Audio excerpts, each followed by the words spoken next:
The fire burning red and a Joshua representing if it comes hard here. You know. Big up Kidaki, Buxton Massive. Hey Babylon boy, you going like son. Red. Guyana and Guyanese, at home and abroad.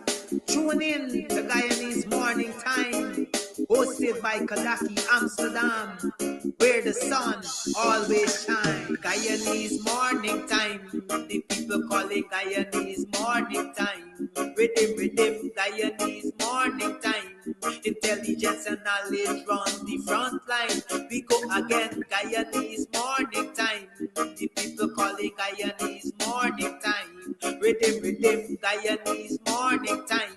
Intelligence and knowledge run the front line. We go again. We rise up early morning watching Comes TV, where wisdom and knowledge, yes, it is the key. Exposing corruptions over land and sea, where the wicked politicians they try to trick me. Guyana is a land for everybody. With 6 races should live in harmony. Is one set of people getting oil money. Is one set of people doing the thievery. Beep. Guyanese Morning Time. The people calling Guyanese Morning Time. Rhythm, Guyanese Morning Time. Intelligence and knowledge run the front line. We go again, Guyanese Morning Time. The people call it Guyanese Morning Time. Rhythm, Guyanese Morning Time. Intelligence and knowledge run the front line. We go again. This is a program that you all can see. Sharing your views and your integrity. Like it, comment and share it all around. Pass it to your neighbor, safe and sound. A sad situation going on in this town. The voice of the people is getting trampled down. Out of the mouths of babes and sucklings, which has ordained me to sing. I sing Guyanese Morning Time. The people calling Guyanese Morning Time. Rhythm, Guyanese Morning Time. Intelligence and knowledge run the front line. We go again, Guyanese Morning Time. The people calling Guyanese Morning Time. Rhythm, Guyanese Morning Time. Intelligence and knowledge run the front line. We go again, fooling the people. You're promoting evil. Stop lying to the people. You are a part of the cycle. Stop fooling people. You're promoting evil. Stop lying to the people. You are a part of the cycle. I say, Guyanese Morning Time. The people calling Guyanese Morning Time. Rhythm, Guyanese Morning Time. Intelligence and knowledge run the front line. We go again, Guyanese Morning Time. The people calling Guyanese Morning Time. Rhythm, Guyanese Morning Time. Intelligence and knowledge run the front line. We go again. They got Breakford, Bork and Mark Benchcop. David Hines and Kadaki Amsterdam. Sherrod Duncan, Nigel London. Normal Brown and Gavin Matthews. Big up Paslow, Poor People Governor. Simona Brooms, Robin Simpson. Hampton Green and Winston Jordan. And yes, we can go right on and on. Guyanese Morning Time. The people calling Guyanese Morning Time. Rhythm, Guyanese Morning Time. Intelligence and knowledge run the front line. We go again, Guyanese Morning Time. The people calling Guyanese Morning Time. Rhythm, Guyanese Morning Time. Intelligence and knowledge run the front line. We go again. The relatives and friends of young Wyndham Bacchus, they deserve justice. The family, the relatives and friends of our in Boston, they deserve justice. The family, the relatives and friends of Peter Headley, they deserve justice. And so when we say that Guyana is an apartheid state, we have the evidence to show.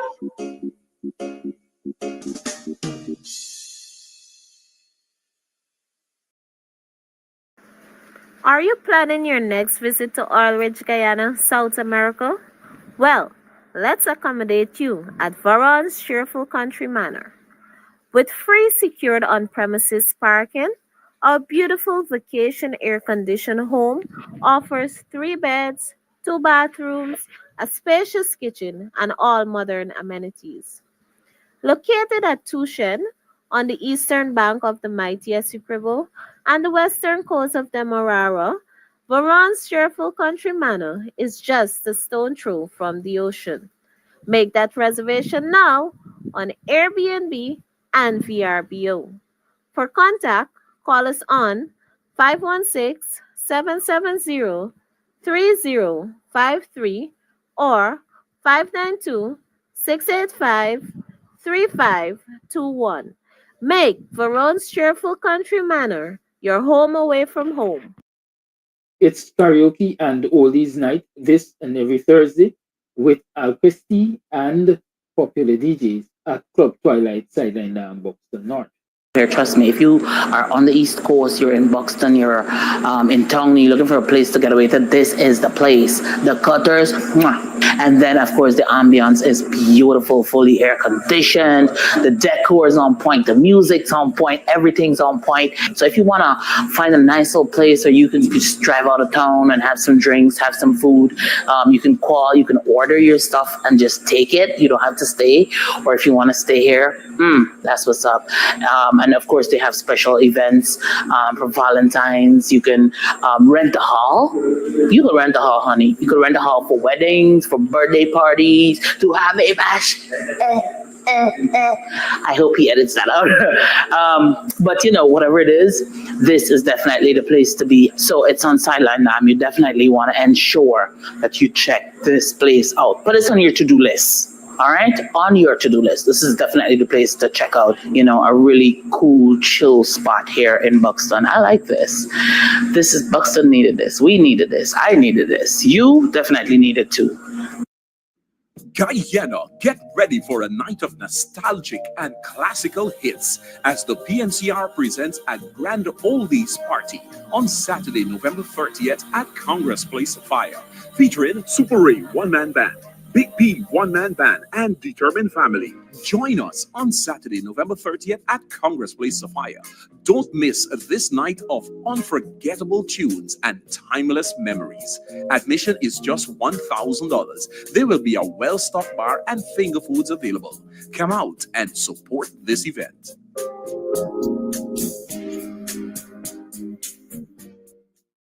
Don't be a victim. Beat the heat with EC Crystals. Party ice in large and small quantities. Call 682-7981 or visit us at Club Twilight, Sideline Dam, Buxton North. EC Crystals, pure party ice. Comes out your son. You burn this wine when I want you shine. The tree of life, them I want you climb, cause them heart no kind. Comes, I say them heart no kind. Buxton Massive, Kidaki, Red Hat. You can get meat anywhere, but for the best cuts of chicken, beef, pork, mutton, and lots more, check out T&W Harris Butcher Shop, located in the East Ramveld Market Meat Section. Call us on 609-7168, 641-4494. Ask for Rastaman. T&W Harris Butcher Shop for the best in fresh cut meats and lots more.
another program right this morning time. It is now 7 hours 37, and it is the 27th day of November in the year 2024. Welcome to the program. I am your host, Kiraki Amsterdam. How you been? How was your yesterday? What's this? How was the last night? What about this morning? What were you able to achieve yesterday? Smart goals? You set smart goals. Did you make the effort to implement them? And so that at the end of the day, you can achieve some level of satisfaction? I'll talk to me. I would like to know that. What have you achieved so far? Let's say, given the fact that we're focusing on smart goals in the short term, what have you achieved so far for the short term? We are approaching the end of the year, you know. We have approximately what? 1 month, approximately 1 month to year end. Or to December, let me see. Are you satisfied that the things you intended to achieve for 2024, that you are on a good path to achieving them? Or you're still disappointed that so far things have not fallen into place? You're not alone, you know. There are many of us who set goals with timelines that we believe are timely enough. And we work diligently to achieve them. And then before you know it, time is no more. And you have not achieved those goals. But is that a time to give up? Or is that a time to revisit your plans on paper, your blueprint, as we like to see, and chart a new course or create a few diversions here or there to get to the course which you charted in the first place? They say the shortest distance between 2 points is a straight line. A lot of us believe that to get to our goals, we can simply travel straight lines. No. Sometimes we gotta go up and down, sideways, lie down on we back, roll on we belly. Sometimes you have to do a lot of meanderings to get to where you want to get to. What is usually not advised is shortcuts, because they say shortcuts are skill. So if you want to achieve those goals that you set, you have to remain diligent. You have to work day in, day out. It might be challenging, but the reality is you have to put in the work. And when you put in the work, there comes a time, by God's grace, I dare say, when you get to see the fruits of your labor. Take it from me. I know what I'm saying. Take it from me. I know what I am saying. I have prided myself on putting in the work, regardless of what I do. I tell people, anything I decide I'm going to do, I'm going to jump head in. My whole body is going to be invested in what I decided I will do. And I'm optimistic that the work that we've been putting in for the last, 4 years or so, is going to pay off. I'm optimistic it will pay off. I'm optimistic that we can see the back of the corrupt cabal known as the PPP, if only we continue to do those things which we were doing, and we improve on those very things which we were doing, and we remain steadfast. Right?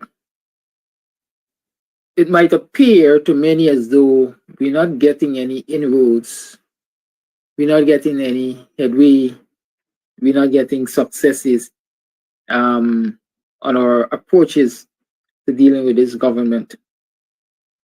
It's not totally true. The government knows what the undercurrents are. And that is why they're fighting up. They're digging up, they're scratching up. That is why they're looking for new ways and means of rigging an election. That is why they're looking for ways and means of buying citizens' loyalty. Because they know the writing is on the wall. And so I'm encouraging you, don't give up hope. If there's anything I want you to do, is to turn up the pressure. I would like to see more people there at GCOM on Tuesdays. As a matter of fact, I'd like to see people there in front of GCOM every day of the week. We once did that, remember? Yeah, every day of the week, in front of GCOM. So just Claudette Singh, who says she will resign when she feels like.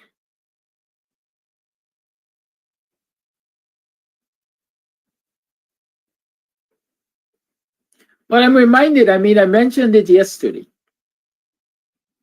about Anil Giddings allegedly removing the server or the hard drive from the GCOM center that was at Ashman's building during the 2020 elections. A clear breach of organizational protocol, a clear breach of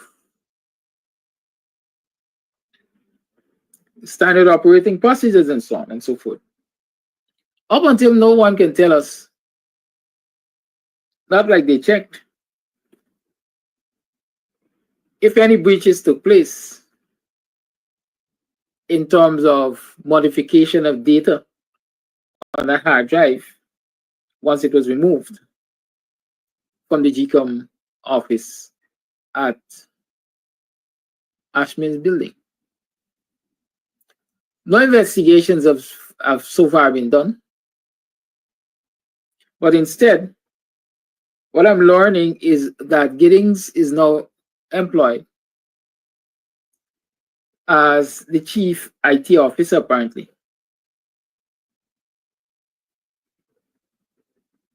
He has definitely been promoted in the organization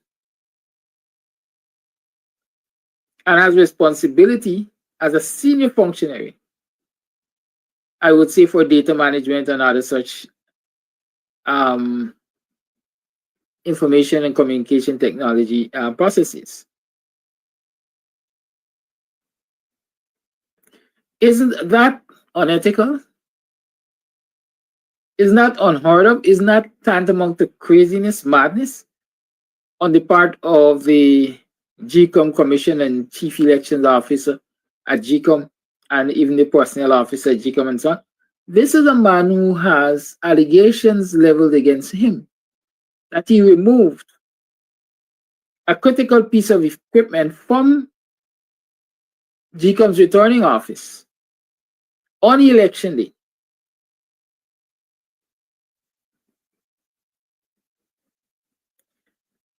And so the questions stand, the jury is still out there. For what reason was the hard drive removed? Why, despite receiving instructions from the then Deputy Chief Returning Officer, Deputy Chief Elections Officer, I think Roxanne Myers, to return the hard drive, those instructions were not followed. And the hard drive was only returned when a PPP representative, allegedly in the person of Robeson Ben, spoke to Giddings allegedly and told him to return the hard drive. Why? Now, if those if that information is accurately represented, how then someone who was committed a breach of the standard operating procedures when it comes to the data systems at GCOM can be hired, or I say promoted,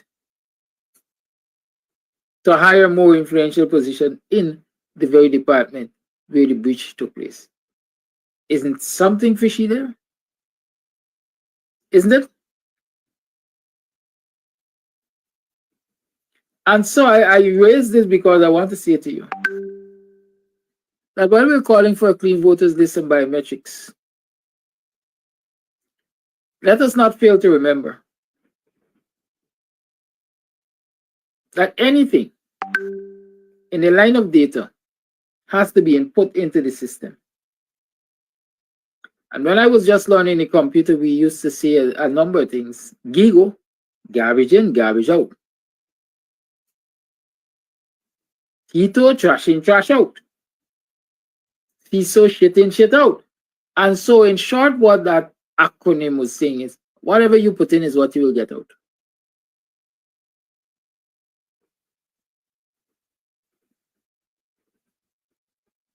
Whatever you put in is what you will get out. And so if the human element of these systems which are established to deliver free, fair, and credible elections are corrupt, the possibility is we will still end up with corrupted elections. Let me tell you how to thief votes. Let me tell you how to thief votes. I'm going to show you a quick example, a simple example from my knowledge of information technology and data management and so on. On average, the PPP needs to thief, let's say, 6,000 votes to get the upper hand against the opposition.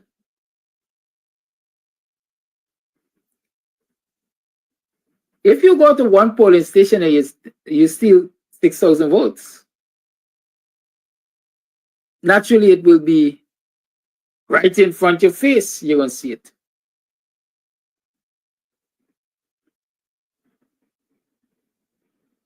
But if I remember, Guyana must have had over 2,000 polling stations. Let me check.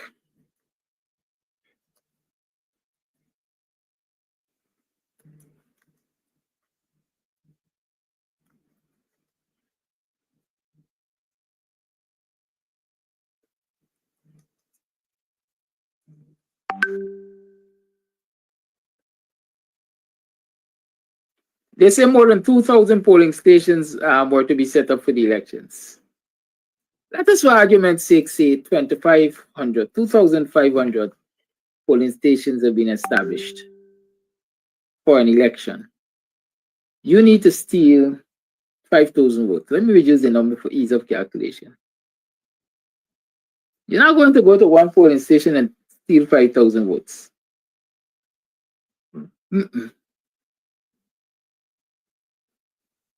Because it would be blatant. It is going to jump out at anybody. But if you go to each of those 2,500 polling stations and you steal 2 votes, it might not be that obvious. And so you're able to pull a steal without people even recognizing it. Good. Keep that in mind. When you're using a computer program to tally votes, this is where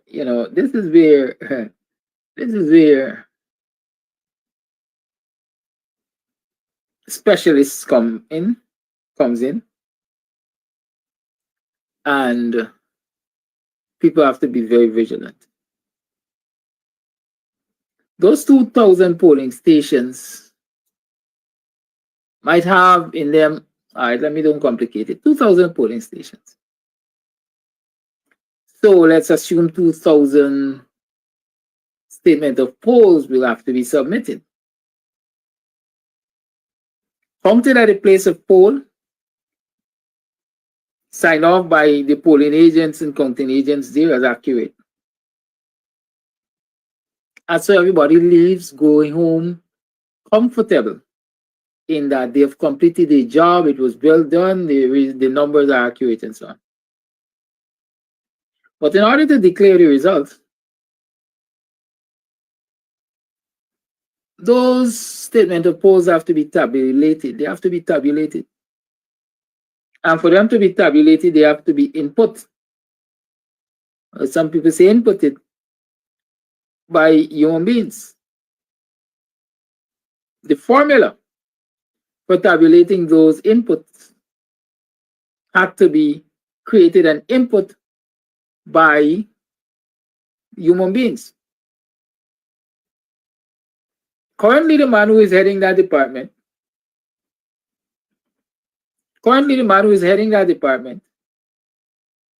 is of questionable character based on these allegations coming from the last elections. So what confidence, what trust do you have that he is going to ensure that the formula used to calculate or to tabulate the input figures is one that is accurate?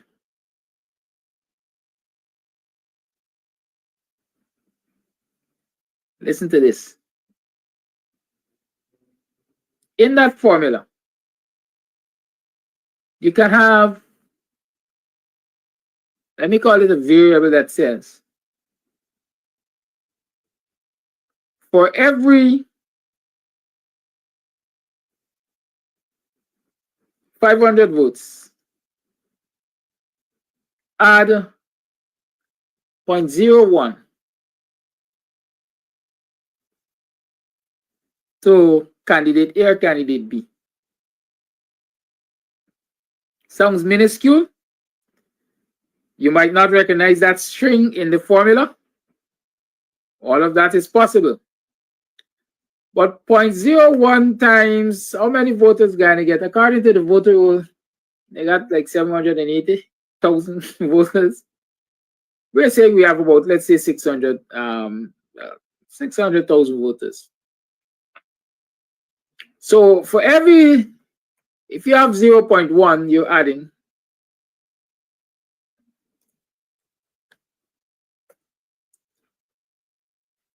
0.1, 0.01, that is, of 600,000 is 6,000 votes. Wow. So if you need to steal 6,000 votes electronically, you only have to use a string in your formula that says, for every 1,000 votes, add 0.01 to candidate A or candidate B. Do you believe it's impossible to be done? I don't believe it's impossible to be done. And I'm giving you that example because I'm saying while we are fighting for biometrics and a clean voters list, we also have to fight to ensure that the people who are manning the system are people who are ethical and credible. And as I sit here this morning, I am putting it to you that based on allegations that are out there, we have some questionable characters at GCOM responsible for serious data management procedures, like Anil Giddings. What are we going to do about the Anil Giddings of GCOM? What are we going to do about them? Y'all remember it was Gokul Budu as the chief elections officer who robbed the AFC, I think, allegedly robbed the AFC of the Linden seat. And then allegedly on 2 occasions was caught by Vincent Alexander. In one occasion, attempting to give an election to the PPP, which they did not win. I think that might have been the 2011 elections where there was the minority government.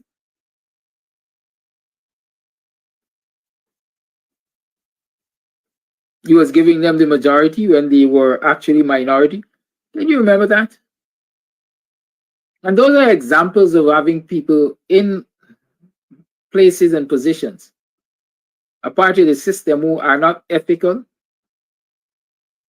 who are not trustworthy, and who are compromised and who therefore are not likely to.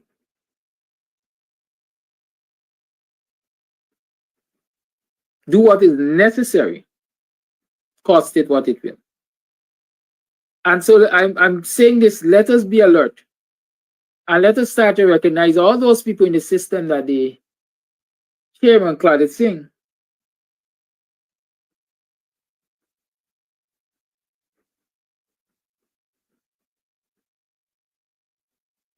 has voted with the PPP to hire the PPP representatives. Let me tell you that opposition commissioners have long proposed to GCOM that the process of interviewing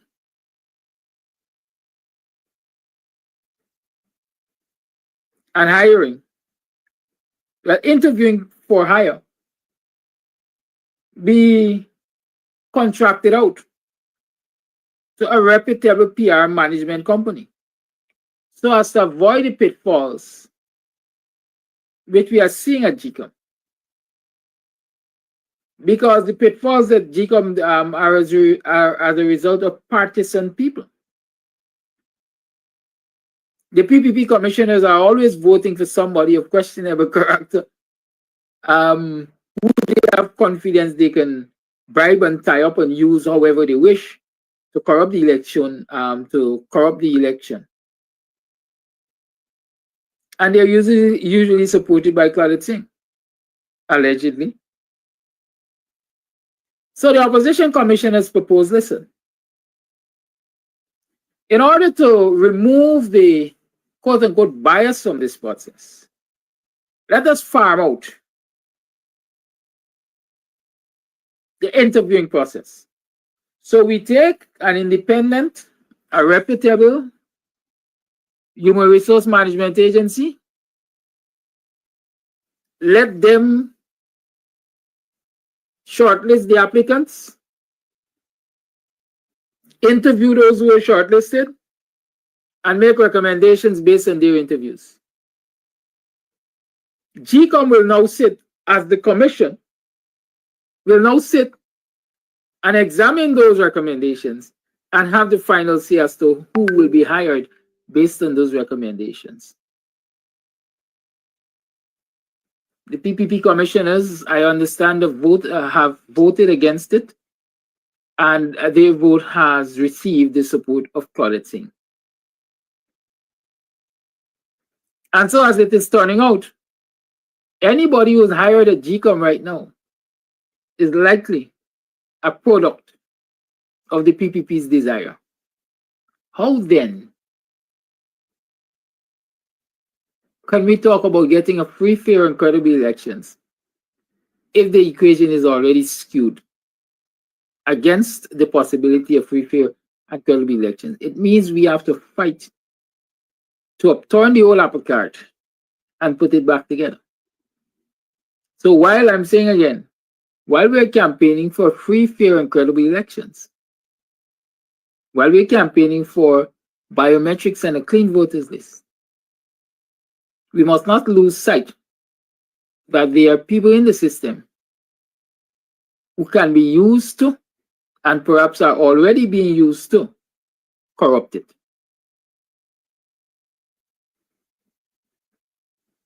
Corrupt it.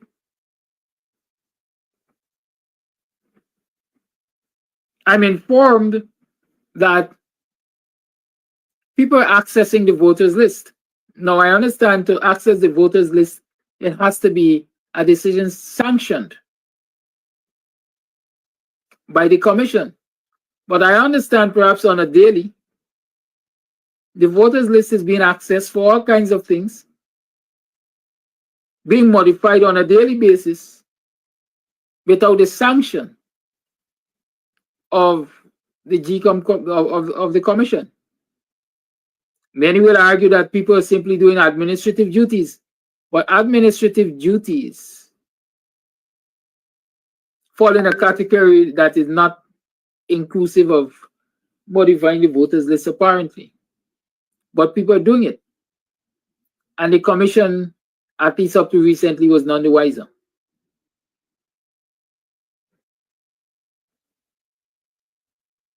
But despite all of these happenings, I said to you, I'm optimistic that we in the next elections can see the back of the PPP.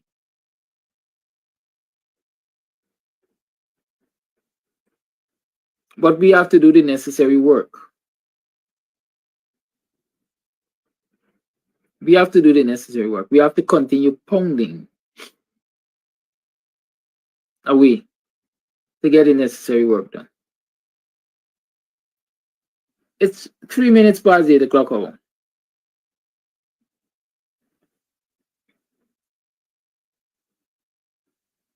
Let me pay a bill or two and then I'll come back. And we'll continue to talk about what's wrong with us in this country. It is with profound sadness that we announce the passing of Ruth Elizabeth Trim, also known as Caris, former secretary of the Box and Fowls NDC. Sunset, 20th November 2024. She was the daughter of the late Benjamin and Olga Trim, sister of Bernadette Trim, Easton and Vesta Trim, mother of Karen Williams Wright, grandmother of Camille Wright, Keshawn Wright, Keanu Wright, and Kiara Wright, cousin of Sandra Sampson, Faye Gomes, and the late Raymond Desiree, Ivor Clare, and Colin Barnwell, and the late Joseph Hope, also known as Salt Pipe, Claudette Campbell, and others. The Goodmans, the Castellos, Pinky, Gloria, Paulette, Colleen, Deborah Jordan, Vashti Thomas, and others. Dennis Kenwin and Compton Hope, Rudolph Trim and others. Marilyn Trim and Joan Trim, Donna Thomas and others. Julius, Shelley, Bonita, Joy, and others. The Guidance and the Grandersons. Aunt of Oluki, Adoni, Kamisi, Odei, and others. Mother-in-law of Odinga Wright, sister-in-law of Keith Easton, niece of the late Hyacinth Barnwell, Oscar and Brynmore Jordan, friend of the staff and councillors of Box and Fowls, NDC, Avril Sumner, Patsy Roberts, Molly McCurchin, Monica Douglas, Marva Simon, Bevy Holder, Charlene Herod, and many others. The homegoing service for the late Ruth Elizabeth Trim, also known as Caris, will be held at the St. Augustine's Anglican Church on Thursday, November 28, 2024. The body can be viewed at Jerrick's Funeral Parlor from 12 p.m. to 1 p.m. Thence to the St. Augustine's Anglican Church, Friendship, East Coast, Demerara, for further viewing and tributes from 1:30 p.m. to 3 p.m., followed by service at 3 p.m. Interment will take place at the St. Augustine Anglican Cemetery. Wake will be held on Wednesday, 27 November 2024 at the residence of the deceased, 34 Company Road, Buxton. Repast will be held at Tipperary Hall, Middlewalk, Buxton.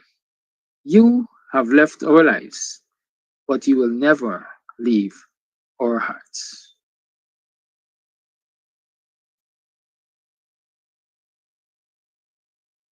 Condolences to the relatives and friends of the late Ruth Elizabeth Trim, also known as Caris.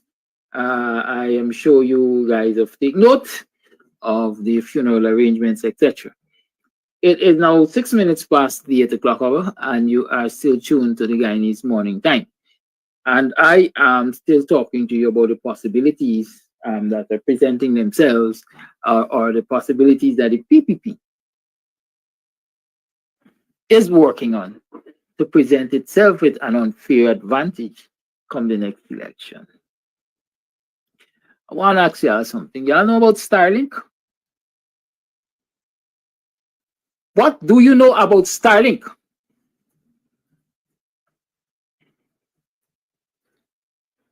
Well, when we talk about Starlink, we know we're talking about Elon Musk. Isn't that so? Elon Musk. I want to share. Well, yeah. I want to share a number of things with you. in terms of Starlink and Elon Musk.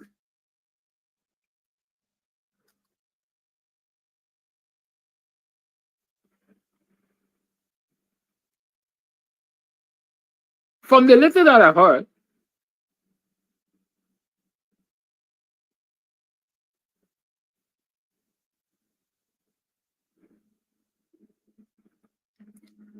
there are lots of questions out there as to the role of Elon Musk and Starlink in giving Trump that a resounding win, I dare say,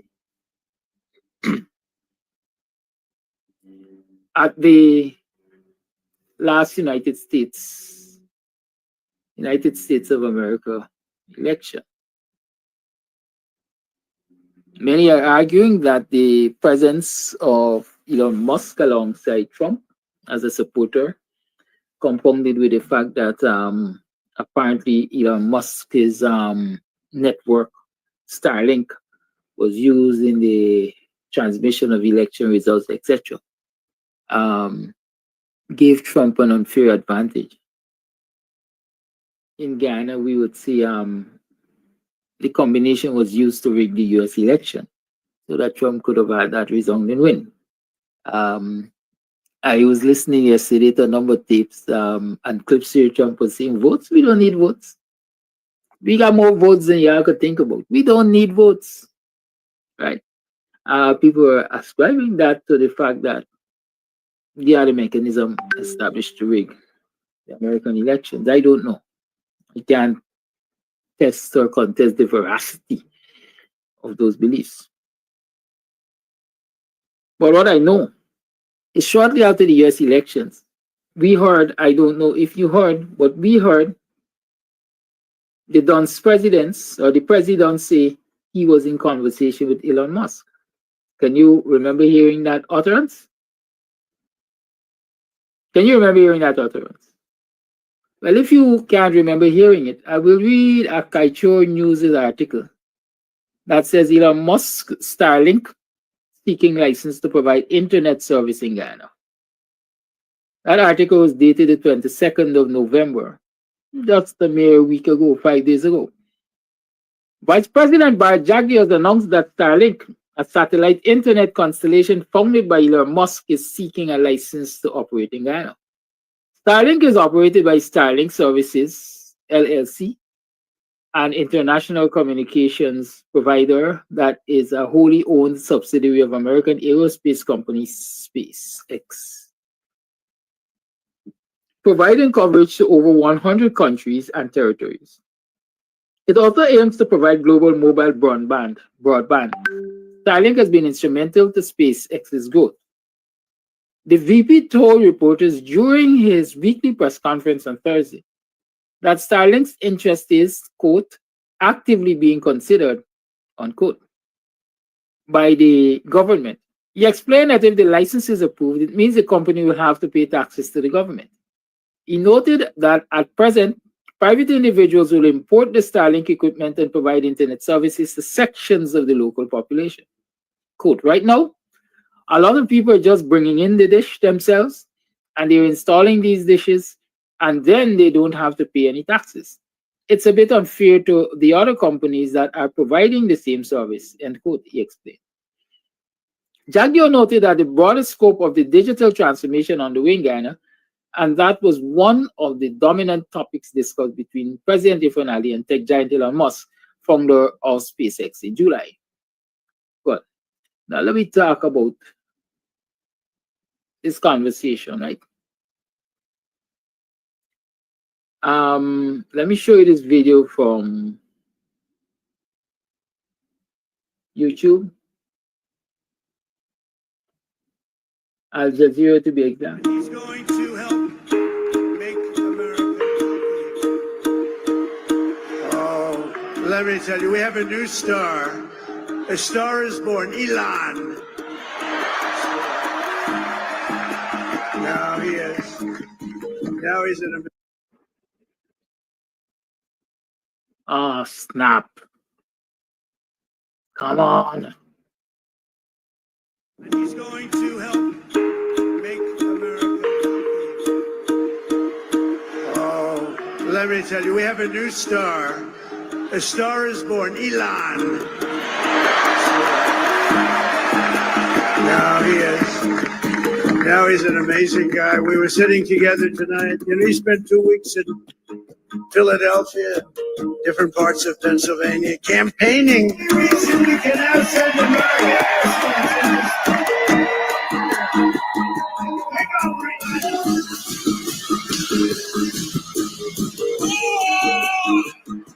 I'm not just MAGA. I'm dark, gothic MAGA. As you can see, I'm not just MAGA, I'm dark MAGA. Vote, vote, vote. Fight, fight, fight. Vote, vote, vote.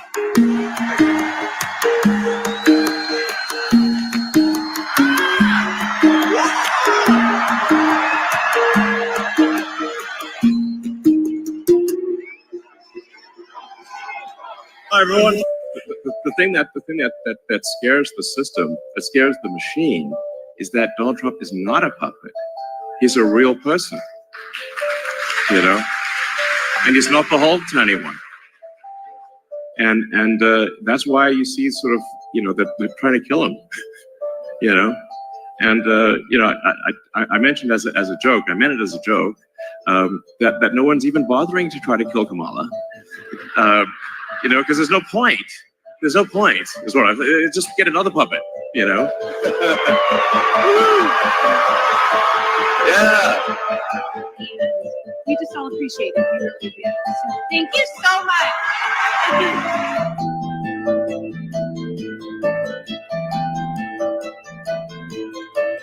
Every day from now until the election, we're giving out $1 million prize. That is, and all you have to do is sign a petition in support of the Constitution.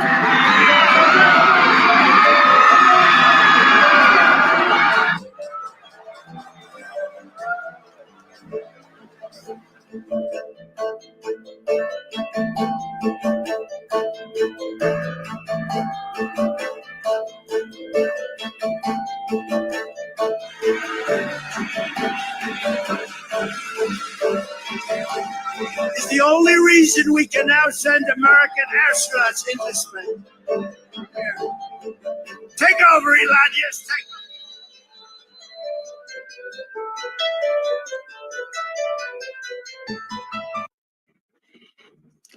So Al Jazeera there was giving you what I would want to call a collage of, you know, Trump, Musk's involvement in the U.S. election there with Trump.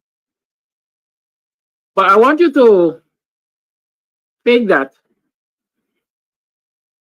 and consider it alongside the article which I just shared with you from Kaichur about the PPP document Musk. You know what I said? Elon Musk is seeking a license to operate in Guyana. But they say when you put 2 and 2 together, you're supposed to get 4. I didn't get the opportunity to bookmark the news article to share it with you. But those of you who listens to Channel 2 News, that is the local Channel 2 here, Guyana, Channel 2 News. Yesterday's edition would hear that there is a school in one of the outlying regions that is going to be equipped with Starlink internet in a matter of a week or 2. You're getting cozy. Y'all understand what's on there?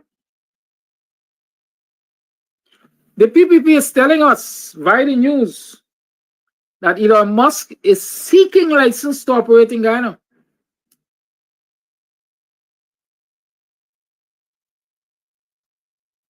Just a mere few days ago, let's say a week ago, that was the news.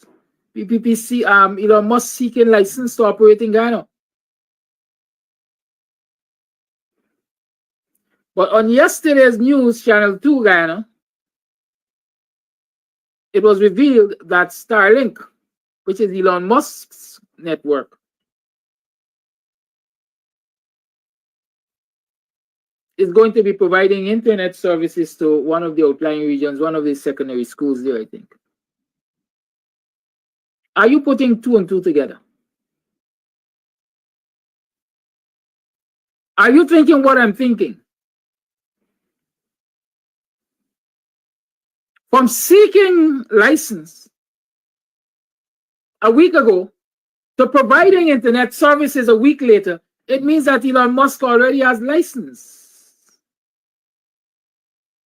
Right?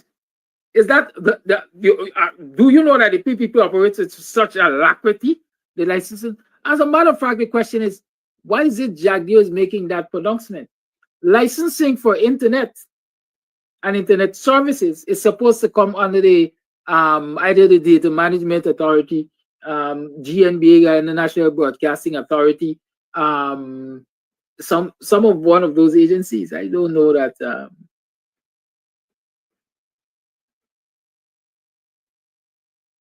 And information in general comes under the Prime Minister's office. So I wonder where Mark's super soup drinker is. But that is an aside. The question is, why the haste in quote unquote granting license to Elon Musk to operate in Guyana? Despite the fact we have VT&T, we have Digicel, we have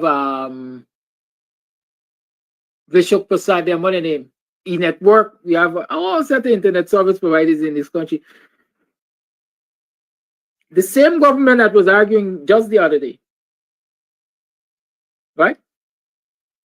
That they don't support, or it's difficult to support biometrics because of the inability to access internet in certain outlying regions.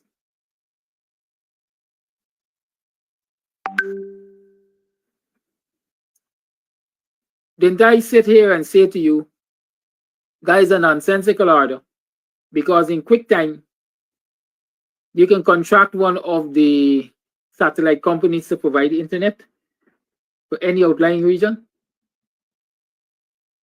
Do you believe that they are just taking my advice that hey, y'all should try contracting Starlink to provide internet services just to this school, this particular school? The question is, why this particular school will get Starlink internet? Is it because it is in an outlying region and the clandestine operations can take place there without drawing too much attention there? Yeah, just think on that for me. Thank you, Moses Telford, for that phrase. Think on that. The lines are opened. 6225933 is the number to call. You tune to the Guyanese Morning Time. And I usually tell y'all, when you hear the PPP say they're planning, there's a possibility of it already in place. It is already in place.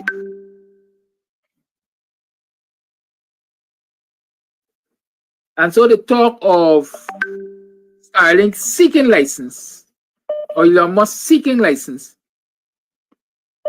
might be them telling you, we already got it wrapped up with Starlink. Maybe that's the new analytica that is going to screw the Guyanese people and the election results come 2025. Caller, you on. Yes, a pleasant good morning to you, Mr. Kadaki, and the listening viewers in Guyana here and around the world. My thing this morning is that we have to wake up. We have to stay, because too much is going on around us. And it's like when two small kids playing last lick, if you could remember that school days, when one hitting the other one and one force is more forceful than the other one just give in. That is what's going on with the opposition and the PPP. the race that they run, that they set, the pace that they set, they're way ahead. And number one, my feelings that the opposition got to make is to strike that deal and come together. The coalition, they got to start building the coalition. And the main thing that they're trying to say this morning with the PPP, when the president could come out and the vice president could come out and say certain things, it really troubled him. And I remember the 2020 election when he said, if Granger doesn't step down, the country would be ungovernable or some nonsense like that, ungoverned. That is what we're supposed to return back to him with force. Anytime we can meet these decision and agreement, reach agreement for Claudette Singh step down and biometrics and the change cleaning of the list, the country should be ungoverned. I'm telling you, vice versa. This guy getting away with too much nonsense. And he's the root and the sick of Guyana. And he need to move out from that position that he's squatting in. That is my contribution. Have a blessed day.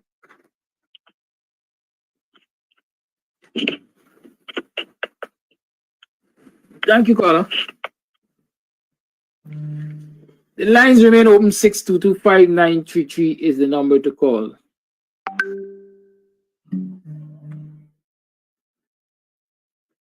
Caller, you on. Good morning to you and all my black brothers and sisters. First thing first, we will get there. Yes, the road is rough, but God tell us plain, after rough road will be smooth road. Every man got to get their own experience. What you talking about this morning, Flash Garden? Let we don't forget what Jagan say. I glad our brother used it yesterday. Me glad. People recognize the word that Flash Garden say. They get courage now for say it. The word that Jagan used, own the land. And you go own the country. But I remove that country. Own black people. Whatever you got to do to them, do it. You got to kill them, to punish them. You see, black people must realize and admit. Stop seeing things in the day and waiting night time to look for it when you're sleeping. Stop it. Holy people do not love black people. They believe they are better than us. My grandma teach me that. She born and reached that. And she passed it down to me. Holy people believe they are better than black people. And black people play ignorant to those words. You know, somebody said this morning and said, now, international will not come in. When it's going to come in is when they see fire and smoke up in Guyana air. Guyanese black people allow these black men, allow this holy man them to go in their village and greet them and shake them hand. When Jack Dio, people, when black man come in here, would run them out, chase them out. Why you believe them could kill them two enemy boys? Them two enemy boys was go along the way peacefully in the country with a ban and go. Because of what Jack Dio said. But if Flash Garden said, black man with a slave Flash Garden up on the program. But we can't say because it's not my point. But we only go remind black people. Are you got to get serious? Stop coming from the program. Oh, David Knight's program was nice. David did program was nice. This program was nice. We don't want that. We want action. You have to draw the business people them with the fight the government to pay by your money. Don't do no business. All of we talking from program and program. It makes no sense. More program is more punishment for black people. It's time is for action. If our father that make us, they have to do action to Pharaoh. Why we can't do action for save our children and parents and grandparents? Why this young man always calling from somebody else? If you make your babies, you got to protect your babies from them demons. You know, as a little boy growing up, one time when my mother got pregnant, my father jumped for joy. He feels so nice. He talking about it, blah, blah, blah. But today, them young man just feel nice when them girlfriend tell them, oh, by me get pregnant. Oh, by my girlfriend get pregnant. What? I'm going to be father thing. But look today, they don't want to represent them, say baby, they make. Only for an opportunity leader for what? Are you outside there and fight? Put smoke up in the air. Thank you very much for your time. Thank you for your call. Plus, I could dance again. Vendors, jewelry, and pawn shop. Hello, my fellow TikTok. Access beyond bank accounts to include credit unions for larger projects. Man attempted to cross the road from west to east in front of the lorry, leading to the police are investigating a tragic accident at the proceed. Yes, good morning, Mr. Amsterdam, and good morning, everyone in the Guyanese diaspora. Good morning to our Guyanese, wherever we may find ourselves. I'd like to talk very briefly about some of the points you raised this morning, and I'm glad you raised the point. Before I start, let me say that I thought you did a great, and I think you did an excellent analysis and comparisons on Suriname versus Guyana, and how Guyana is playing stingy and reluctant to give us part of what is just due. It's our birthright. And Suriname is doing so, doing more with less. Great analysis on that. Mr. Moody coming to Guyana. Prime Minister Moody of India.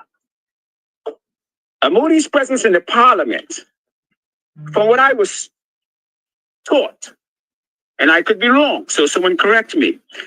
Moody was standing in Guyana's National Assembly, and the speaker said parliament was convened. So I'm asking a question. Was the installed president, Irfan Ali, present in the National Assembly when Moody was standing there? I don't know. I didn't see him there. So I'm asking generally, was he there?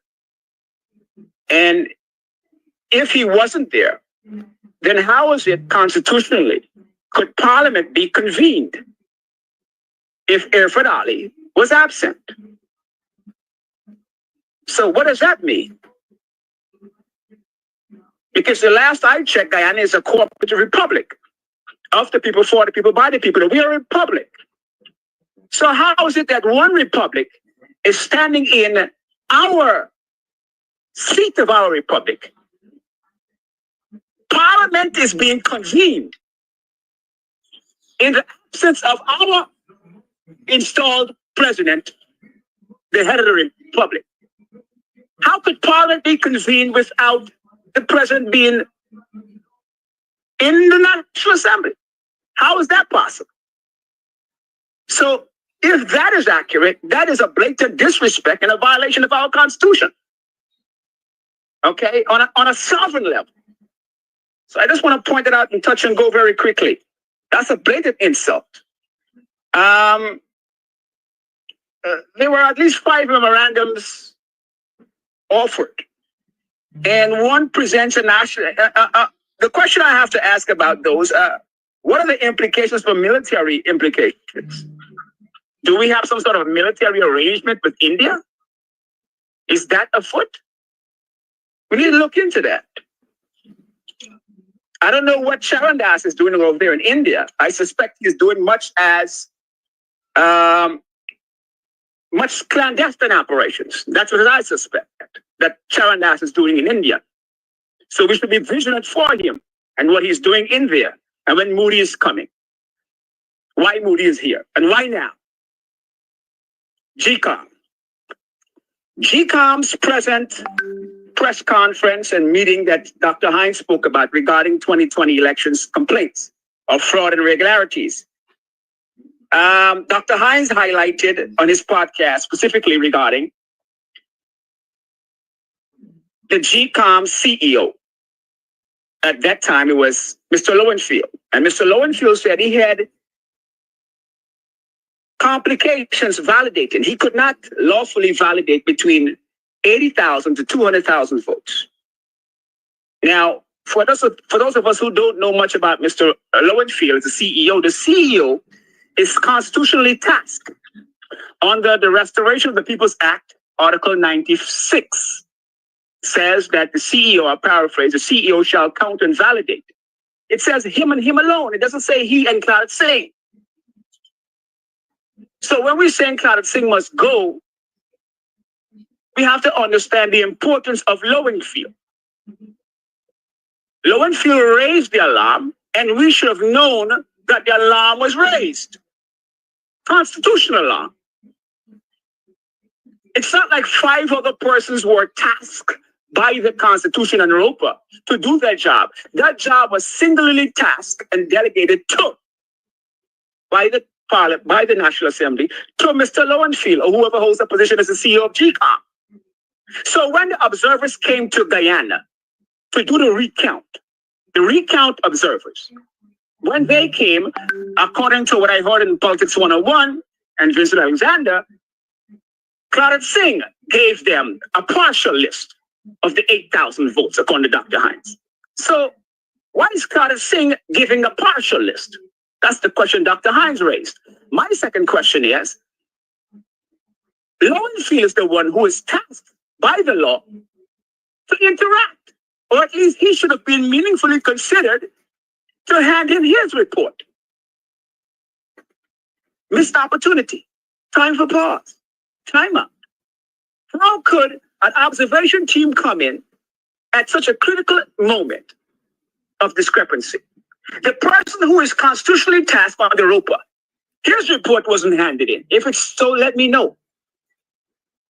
Because the observer said they did not find the discrepancies that were alleged, which suggests that they couldn't have found it because Lowenfield never had a chance to give it to them. But he is the person singularly charged by the law to do that, to interact with a fact-finding team.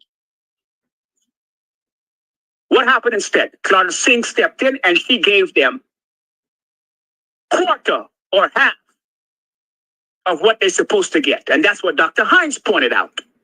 So I'm saying now, 2025 is coming. And Guyanese, we need to know the time and what must be done.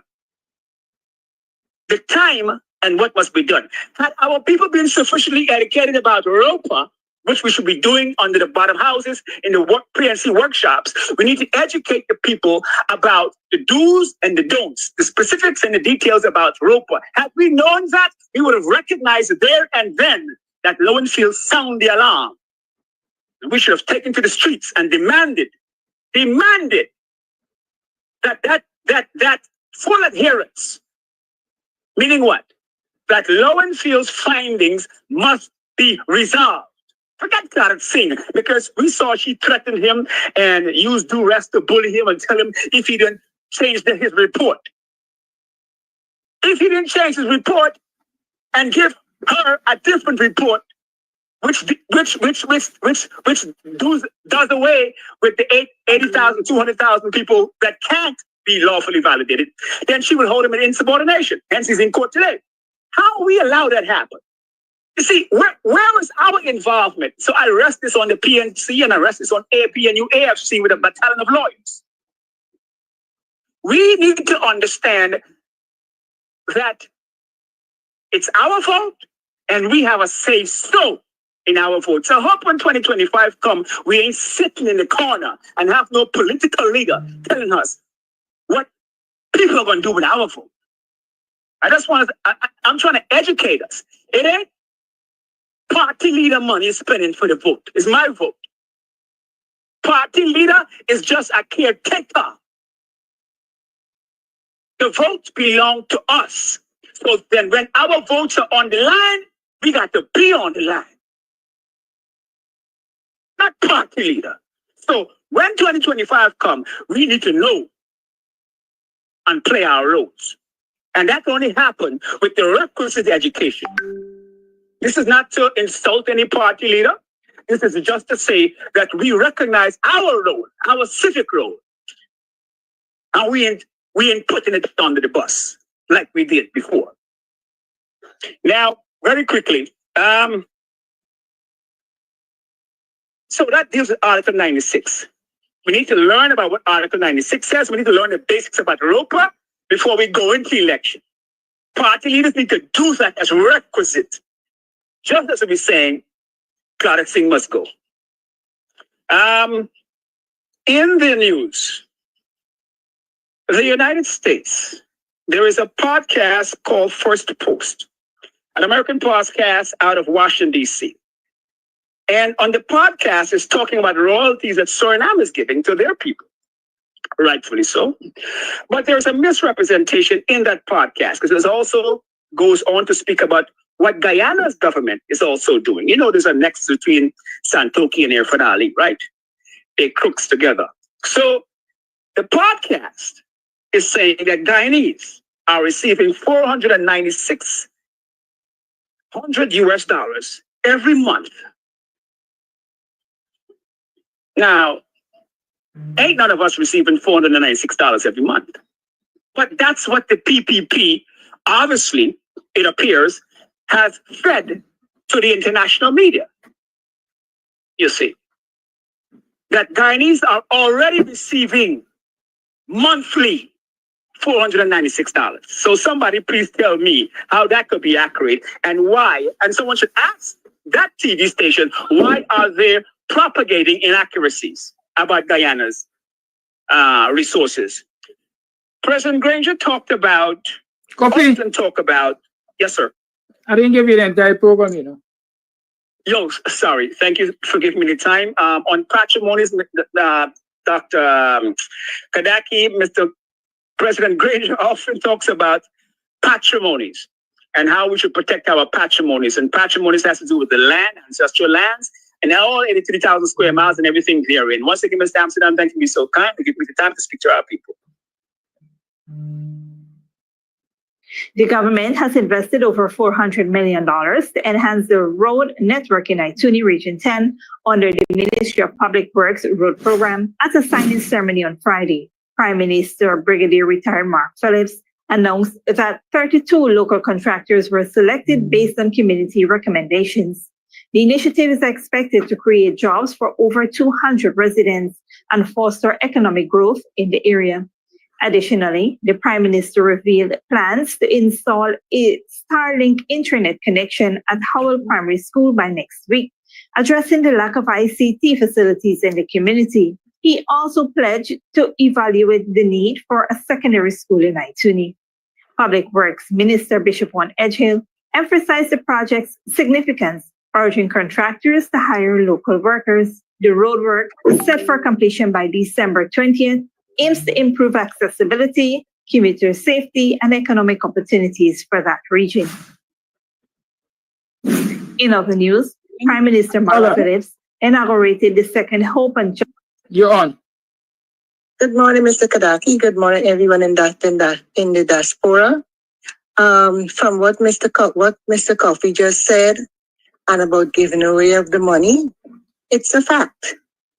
Because like in Berbice, at Albion, they have names and people that know what time to go and to get their money.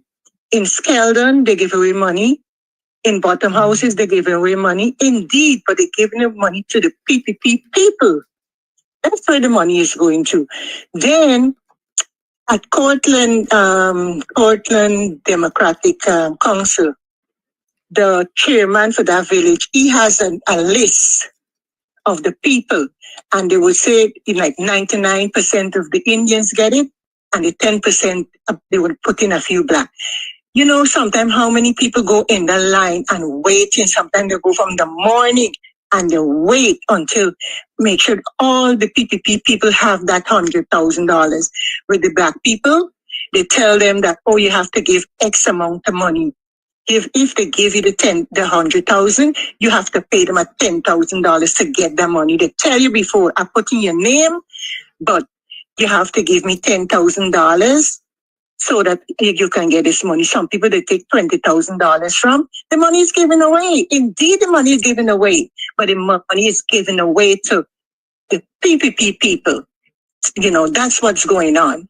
And it's not fair because the money belongs to everybody. The money belongs to, and people just sitting down. My thing is that we announced everybody the just. passing of Ruth Elizabeth Trim, also known as Caris, former secretary of the Box and Fowls NDC.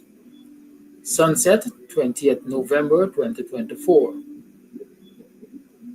She was the daughter of the late Benjamin and Olga Trim, sister of Bernadette Trim, Easton, and Vesta Trim, mother of Karen Williams Wright, grandmother of Camille Wright, Keshawn Wright, Keanu Wright, and Kiara Wright, cousin of Sandra Sampson, Faye Gomes, and the late Raymond Desiree, Ivor Clare, and Colin Barnwell, and the late Joseph Hope, also known as Salt Pipe, Claudette Campbell, and others. The Goodmans, the Castellos, Pinky, Gloria, Paulette, Colleen, Deborah Jordan, Vashti Thomas, and others. Dennis Kenwin and Compton Hope, Rudolph Trim and others. Marilyn Trim and Joan Trim, Donna Thomas and others. Julius, Shelley, Bonita, Joy, and others. The Dryden's and the Grandersons. Aunt of Oluki, Adoni, Kamisi, Odei, and others. Mother-in-law of Odinga Wright, sister-in-law of Keith Easton, niece of the late Hyacinth Barnwell, Oscar and Brynmore Jordan, friend of the staff and councillors of Box and Fowls, NDC, Avril Sumner, Patsy Roberts, Molly McCurchin, Monica Douglas, Marva Simon, Bevy Holder, Cherilyn Herod, and many others. The homegoing service for the late Ruth Elizabeth Trim, also known as Caris, will be held at the St. Augustine's Anglican Church on Thursday, November 28, 2024. The body can be viewed at Jerrick's Funeral Parlor from 12 p.m. to 1 p.m. Thence to the St. Augustine's Anglican Church, Friendship, East Coast, Demerara, for further viewing and tributes from 1:30 p.m. to 3 p.m., followed by service at 3 p.m. Interment will take place at the St. Augustine Anglican Cemetery. Wake will be held on Wednesday, 27 November 2024 at the residence of the deceased, 34 Company Road, Buxton. Repast will be held at Tipperary Hall, Middlewalk, Buxton. You have left our lives, but you will never leave our hearts.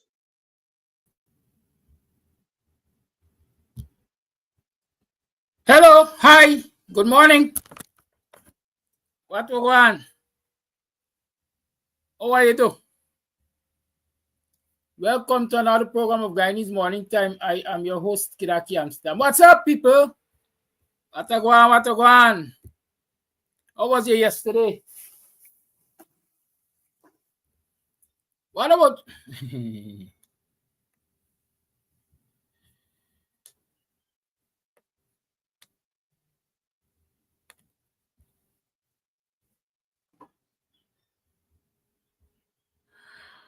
Send me the pillow that you dream on, so darling, I can dream on it too. Yes, man, I was here yesterday. Oh, you make out yesterday. How was it last night? What a go on? Are you alright? I hope you're alright. Stay good, because in these times, young and old lines are dropped together.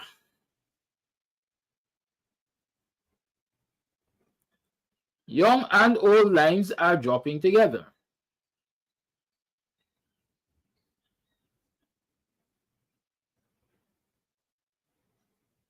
You have to be very careful. Okay? What happened for you yesterday? How much of those smart goals were you able to achieve? You set them, but have you been able to achieve any of them? How you sleep last night? Tell me how you sleep last night. Ghetto couldn't sleep last night. How you sleep last night? I mean, I can't change from what I'm doing here and what I do as a regular, as a normal thing to try singing. I ain't gonna make it. I don't think I'm lucky like Lola. I best stick with talking and don't try singing because I might lose out. Good. So what I go on? Yeah, tell me. I spoke to you yesterday about that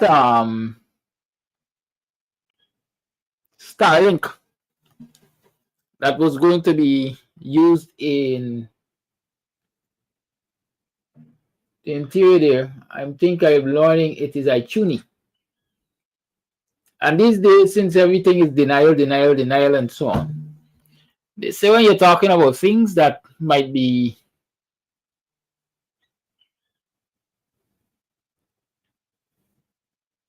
arguable, let me use that word, contestable, you must present your receipts. So here's the receipt of Mark Phillips, according to the news, saying by the end of this week or next week, Starlink connection is going to be in one of the schools in our country. Despite them telling us that what? Elon Musk was seeking to be licensed to operate in the country. That has to be a very, very, very quick process. I wish Guyanese can benefit from such speed, some alacrity, when they make applications to similar facilities. But listen up. Additionally, the Prime Minister revealed plans to install a Starlink internet connection at Howell Primary School by next week, addressing the lack of ICT facilities in the community. He also pledged to evaluate the need for a secondary school in iTunes. Public Works Minister Bishop One Edgehill. You all hear what you there? Prime Minister said. Prime Minister said we're going to install a Starlink internet connection at Howell Primary by the end of next week. This news was early in the week, so we're saying, let's say by month end, the first week in December, Christmas coming early. I hope it's coming for Guyanese people and not the PPP because, listen, I don't know. Old people say don't see them in the daytime and wait till night time to look for them with jog lamp. It simply means forewarned is forearmed. And so when you recognize certain things happening, you immediately ought to stop and take note, stop and pay attention, stop and secure yourself. Like in boxing, they say protect yourself at all times. So you have to protect yourself at all times. Don't wait for it to happen to say it caught you off guard. Rather prepare for it and pray that it doesn't happen if you don't want to deal with it. And then you can actually say, well, you know, all the preparation I made for it, it never happened. It's like insurance. You never know when you're going to need insurance. You never know when something will happen for you to need insurance, but you usually pay your insurance, don't you? At least some of us. Some of us like to live by chance. I am one of those persons. I live by chance. All the insurance in me.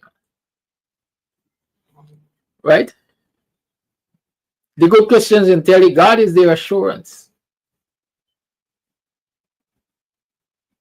But the capitalists will tell you best pay the insurance because if anything happens to you tomorrow, you might be up shit creek. You ever heard that term? Up shit creek? Yeah.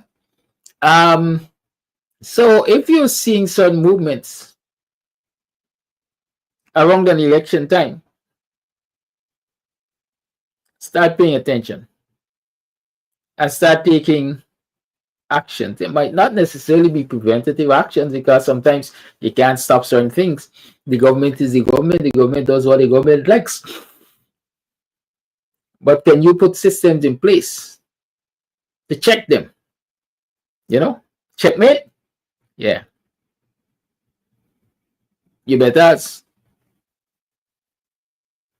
Because if you don't, it's all on you. It's all on you. It was Wednesday, is it? No, it's Thursday actually. So we have the big man, Mr. Winston Jordan, who's going to come and talk with us about the economy.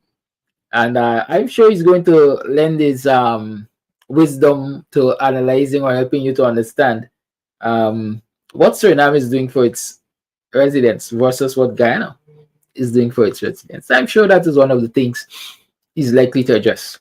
And then our government just went back to Parliament for a whole lot of money, an indecent sum of money, $84 billion. Is that what I heard? 30 of which is supposed to be allocated to the cash grant payouts. And the shark cook had the temerity to stand and tell Guyanese, if you ain't take no picture, you can't get no money. So these people giving you cash grant or they're buying photographs? I don't know. Y'all could tell me because I need to know. Good. So it's 60 minutes to the 8 o'clock hour. Let's call Mr. Jordan because I'm sure there's a lot of things that he would like to talk about this morning. And I would like to be educated on all of those things that he would like to talk about this morning. I don't want to shortchange him and I don't want to shortchange yourselves. Did anybody do the due diligence on that allegation which I said was made by Facebooker? Or anybody look for the answer to the question that was asked by the Facebooker in relation to the second vice president's children and their mother? Y'all get some information. Share with me if you have it. Mr. Jordan, good morning. How are you, sir? Good morning, Kadaki. Good morning. Thankful Thursday. And of course, it is Thanksgiving Day. Oh, yeah. That almost slipped me. Turkey Day. Happy Thanksgiving, y'all. Turkey Day. Happy Thanksgiving to all our folks, our diaspora folks. I hope you eat, but don't overeat because the doctor will be standing by if you overeat, and that you enjoy it in safety. Happy Thanksgiving to my my daughter in the States and my son in Canada. And although they had their Thanksgiving before, but nothing wrong to celebrate. And to all my friends and so on. You know, Mr. Jordan, you surprised me there. I never know you got children. I thought you were like somebody. You're hiding your children from the world or the world from your children? When my DP has the one in Canada was an actuary, when he was graduating from the University of Toronto. So I don't have to hide. I have 3 children. It also was on the website when I was minister. 3 children, 2 boys, 1 girl. Right? All successful in their own right. Well, you see, I don't mind business. Somebody tell me for ask if they got any of the pumpkin vine. I can tell them the answer. That means what you will say. Proceed, sir. Well, don't you may not know, you know, vine is run, pumpkin vine run well, you know. And it sometimes they cover with baby pumpkin also. I tell you. Yeah, so there's a lot to be thankful for. Thankful for life generally, because a number of people didn't make it this year. The Grim Reaper has been cast in a wide net. Every day you wake up and so on, somebody else has gone. In my own family, my sister died, and my cousin died, and I had a number of friends who died, close friends and so on. And, you know, not so close, but still friends like Oscar Clark and the former REO of Regional Sheriff's area of Region 4, and so yes, there's a lot to be thankful for. What's on your Thanksgiving menu, Kadaki? You have an actual Thanksgiving menu or anything tonight? No, tonight is karaoke night. And so we will have karaoke tonight. Definitely we'll have karaoke tonight. But the Thanksgiving thing... You could have Thanksgiving cutters with karaoke. I'm gonna catch my neighbor turkey there, right? Turkey expensive. Well, the turkey is the American tradition. But I mean, if you go down Queens and so on, them guys got dal puri and Korean roti and so on, you know. So Thanksgiving is what you make it. You don't have to. It doesn't have to have turkey in it. We don't want your fish and chips, right? Yeah, some fish and chips and so on. In fact, I can't tell when last I saw a turkey in Guyana, a live one. You know, I mean, in the country areas and so on, you could have seen turkeys around there, gobble, gobble, gobble. But I can't see when last I see a gobble, you know. But yes, so you can enjoy turkey. Just before I begin, I just wanted to give a shout out to the folks in West Berbice, especially Prophet. You know, I had a little incident last week. Saturday, I was driving out and I had a kind of blowout in one of my right front wheel, and I was kind of stranded because the car that I have didn't come with A, spare, B, jack, and so on.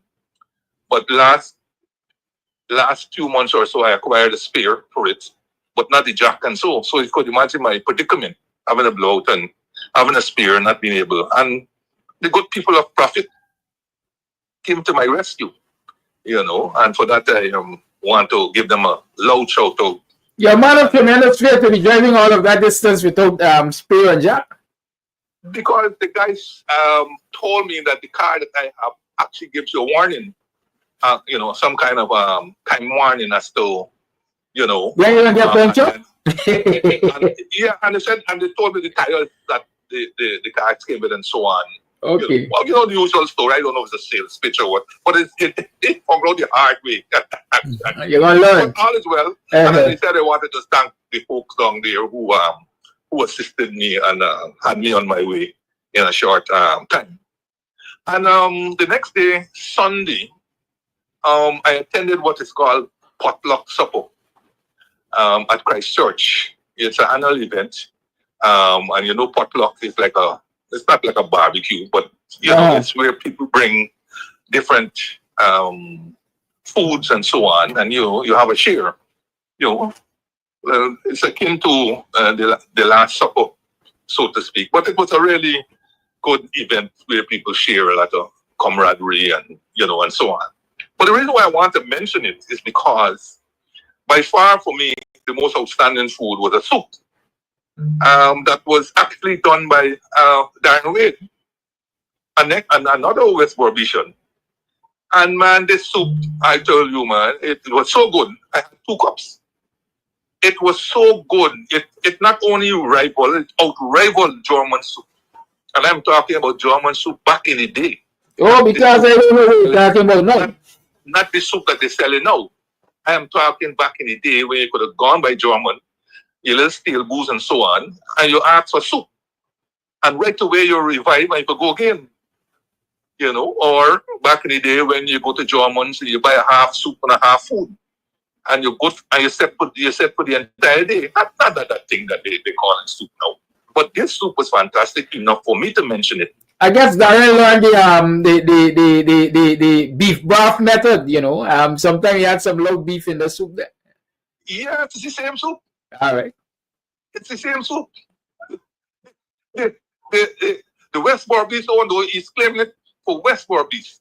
And you know, it brought me to the idea that look, there are a number of recipes, I believe, that are in old boxes in the attics, you know, in those big trunks that our foreparents used to have. And maybe it's time for people to go in those trunks and scavenge and find mama and great grandma's recipe books in their own handwriting and so on, and resurrect some of these recipes, because we have a gold mine in the attics or so on, or we are throwing out every year in our Christmas cleaning without realizing that we may be onto a good thing. And I was teasingly telling Darren, at the time, look, this soup is so good that perhaps we should think about marketing it.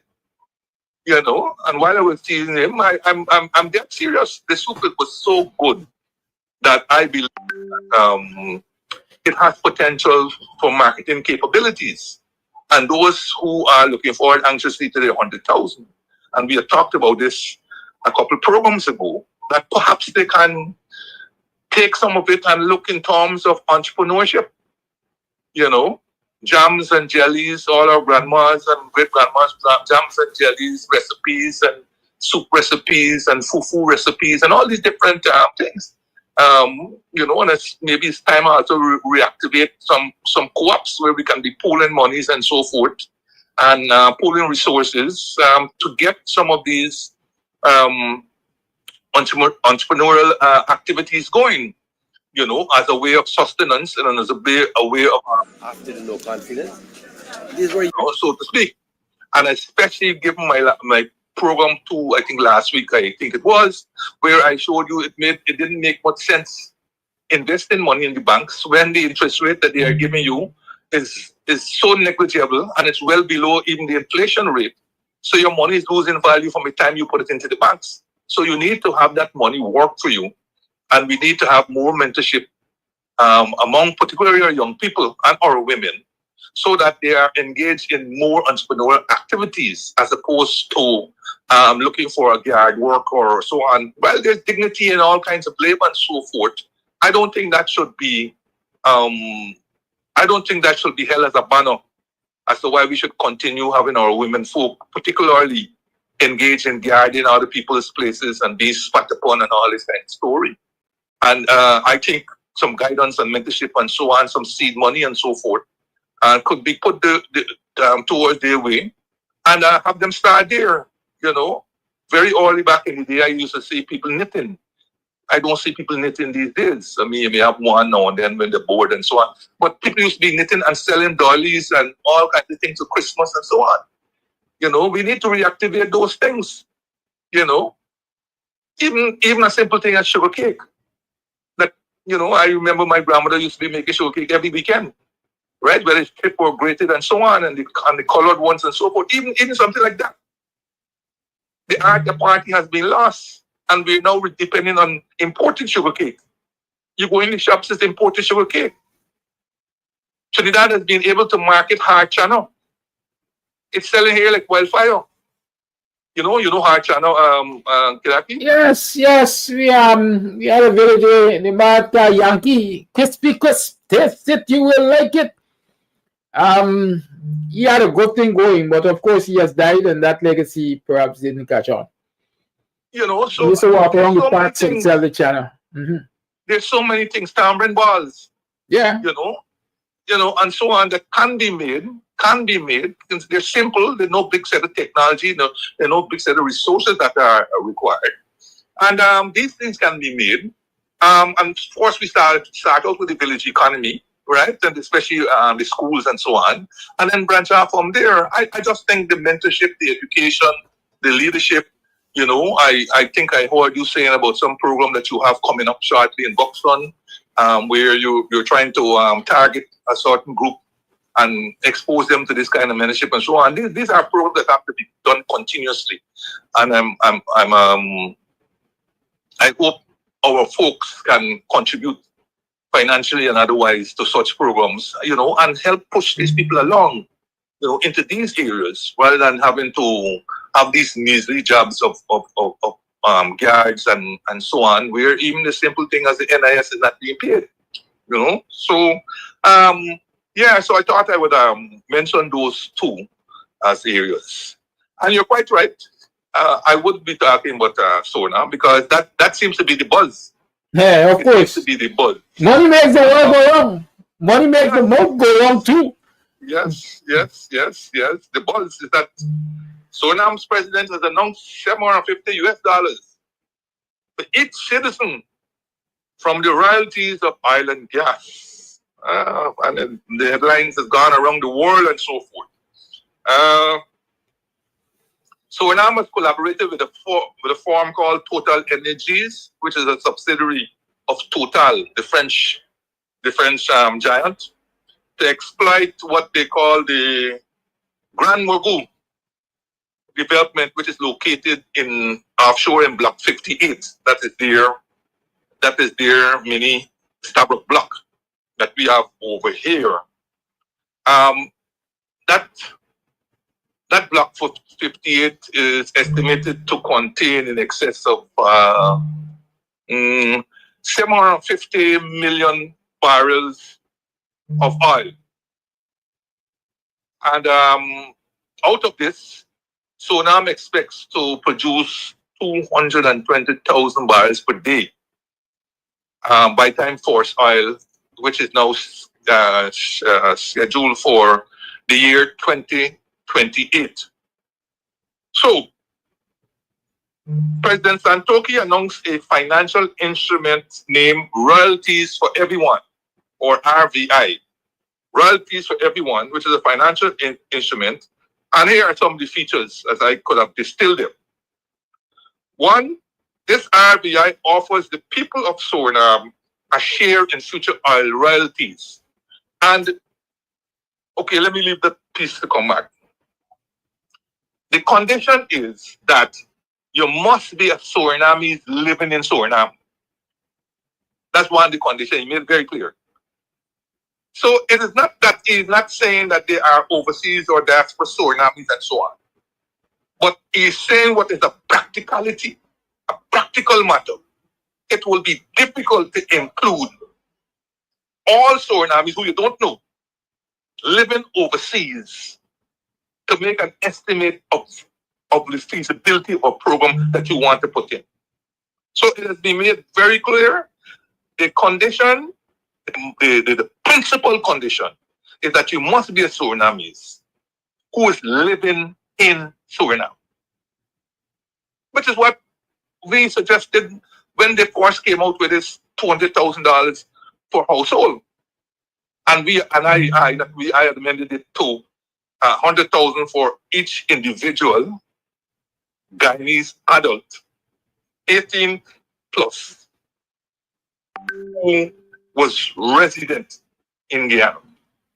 And there are already legal definitions for residency that appear in Guyana and in the Constitution and so on. It is extremely difficult to get a cash transfer or cash grant program that will involve diaspora, especially when our diaspora is almost, if not exceeding the population of Guyana. Extremely difficult to do that, right? So that's one of the first differences that we made between us here and Suriname. Second feature I could have distilled from what he said is that each citizen will receive a savings note worth US $750 with an annual interest of 7%. Well, I don't know if he's going to continue to flesh that out, but I didn't quite figure out a number of things when I read that one. Number one, when will they receive this note? Is it from January next year? Right? Is it immediately upon the announcement that he made? So I didn't quite understand when this note will be given. And 7% with an annual interest rate of 7%. So assuming that he's going to give it from 4th of January 2025. So it begins to accumulate interest. Is it that by 2028, no, in other words then, when can I cash in the note? It is clear that you can't cash it in before 2028. But when thereafter can I cash in the note? That has not been made. That has not been made quite clear. In other words, then the mechanics of it are not known.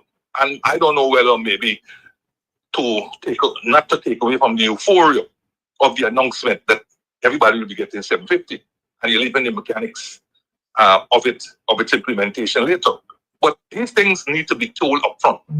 Otherwise, people are going to become as cynical as Guyanese are when it comes to cash grant.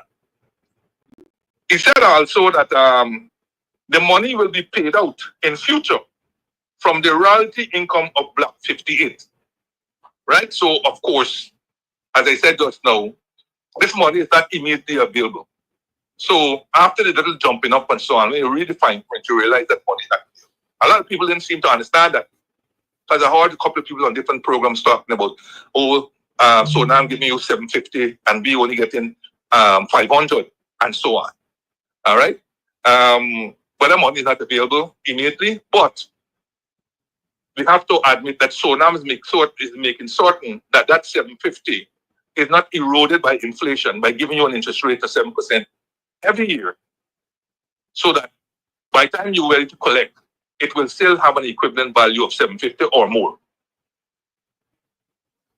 Then you compare between the announcement that was made that 200,000 was going to be paid, then 100,000, and the word instantaneous was used.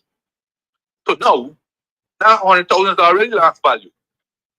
Because if it were given immediately, which is what instantaneous means, you'll be able to buy more goods at that time than you were able to buy in the high price season of Christmas. When some of us, or no, when some, not us, when some are likely to get the 100,000.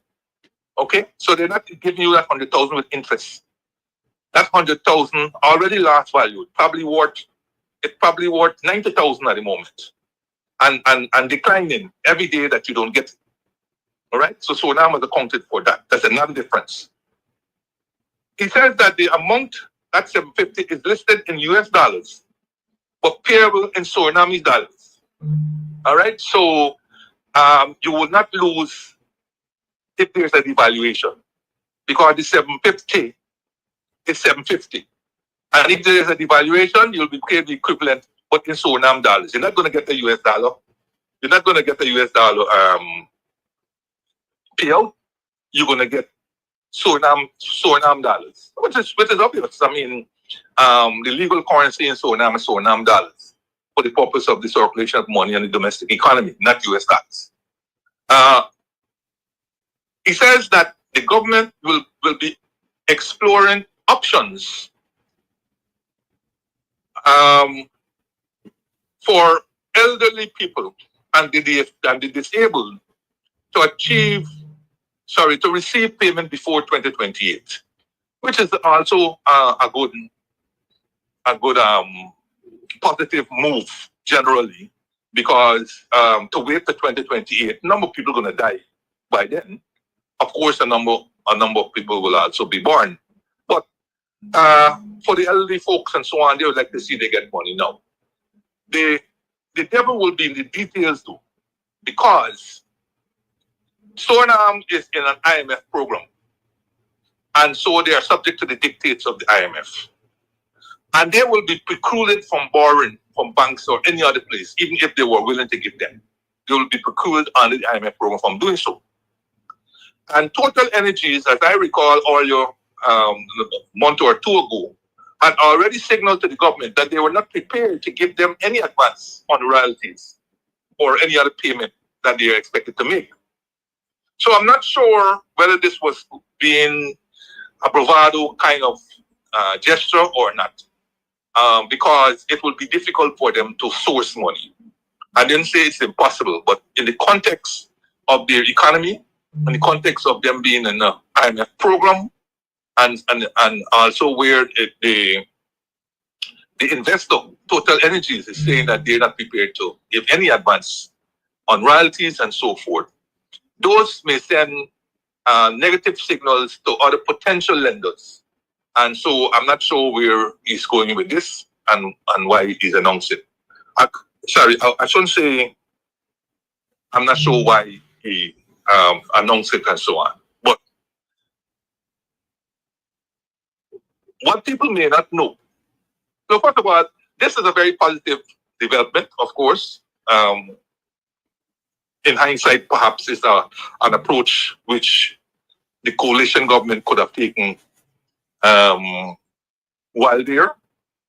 In hindsight, I think it might have sent the right message, a positive message. a hopeful message, and so on. So I feel that is where Sonam has learned from us, generally. It's a pity that our own government didn't learn. And I'm talking about the PPP in this instance. Well, they didn't learn, but what Sonam has done is learn from Guyana also, this PPP government, in the form of some kind of cash payout. See, Sonam says, no, okay. What has to be? Okay, let me give you some numbers that I've been able to work out. So the population of Suriname is estimated at 600,000 people. Under the deal that they have with Total Energies, the royalty is going to be 6.25%. They said that they are going to produce 220,000 barrels per day.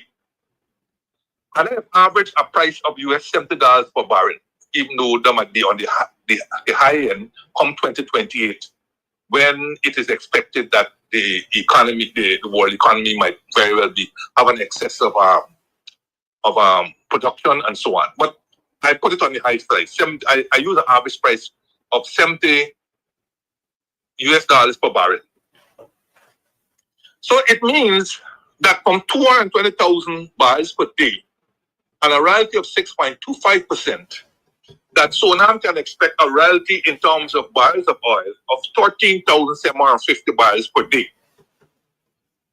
which, using a price of US $70, works out to US $962,500, $500 per day royalty.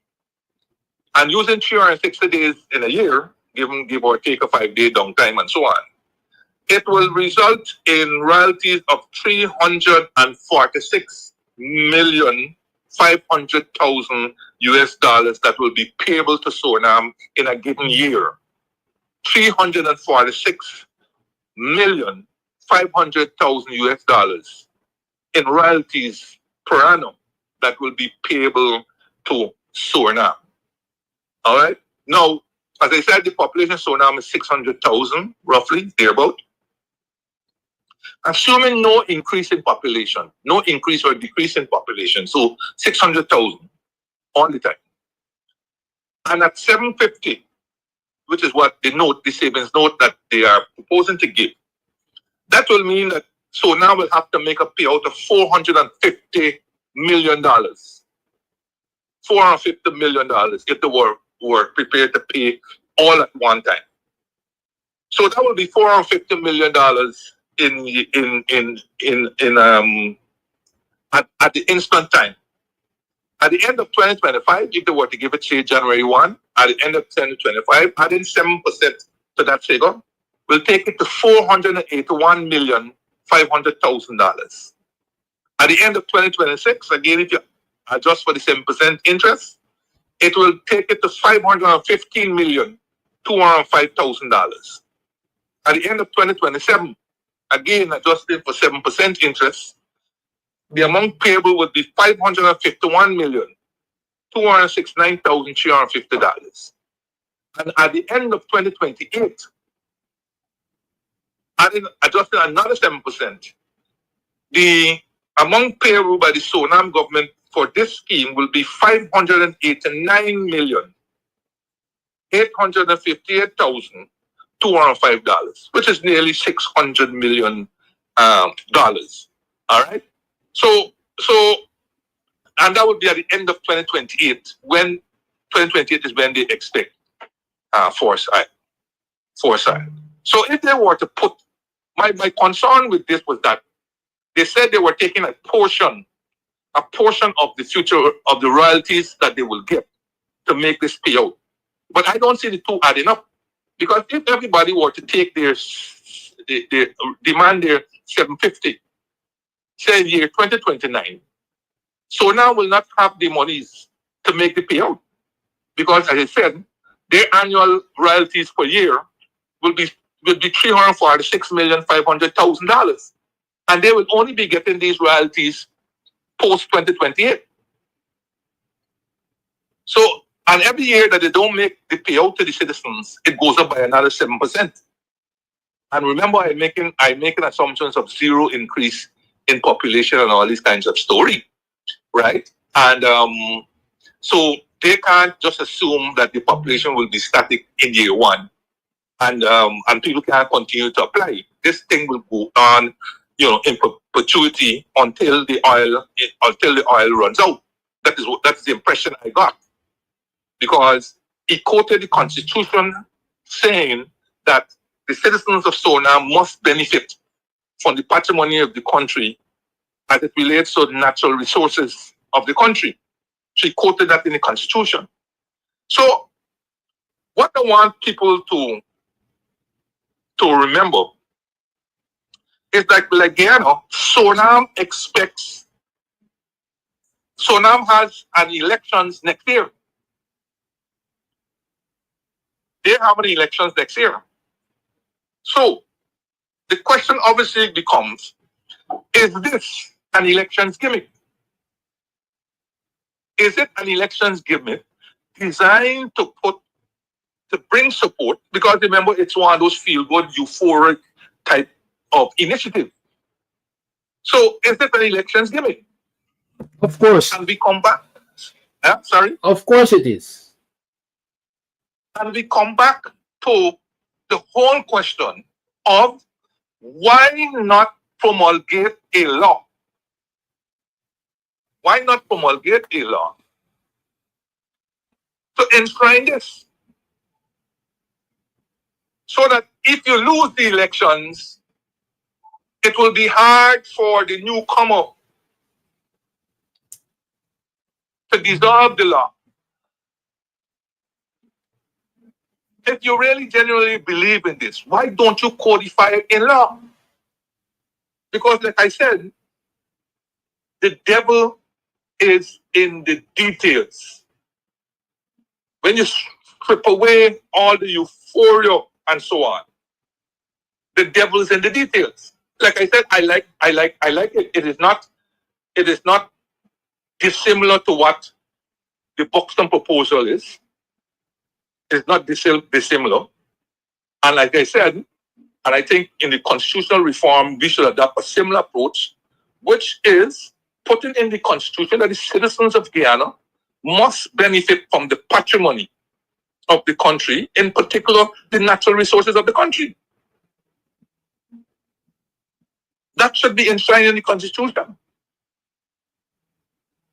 And as we have been pressing and pressing and pressing, it must then further draw from the Constitution in which the details are fleshed out in law and then in regulations to stop this thing being, first of all, being used as an election gimmick and used to bribe voters and potential supporters, which is what is happening in Guyana at the moment. And as your program earlier indicated, and as we have said, there have been any number of so-called cash transfers, whether disguised as small business grants or otherwise, that have been paid out to supporters of the party in power. And there have been a number of clandestine operations to ensure that only supporters benefited.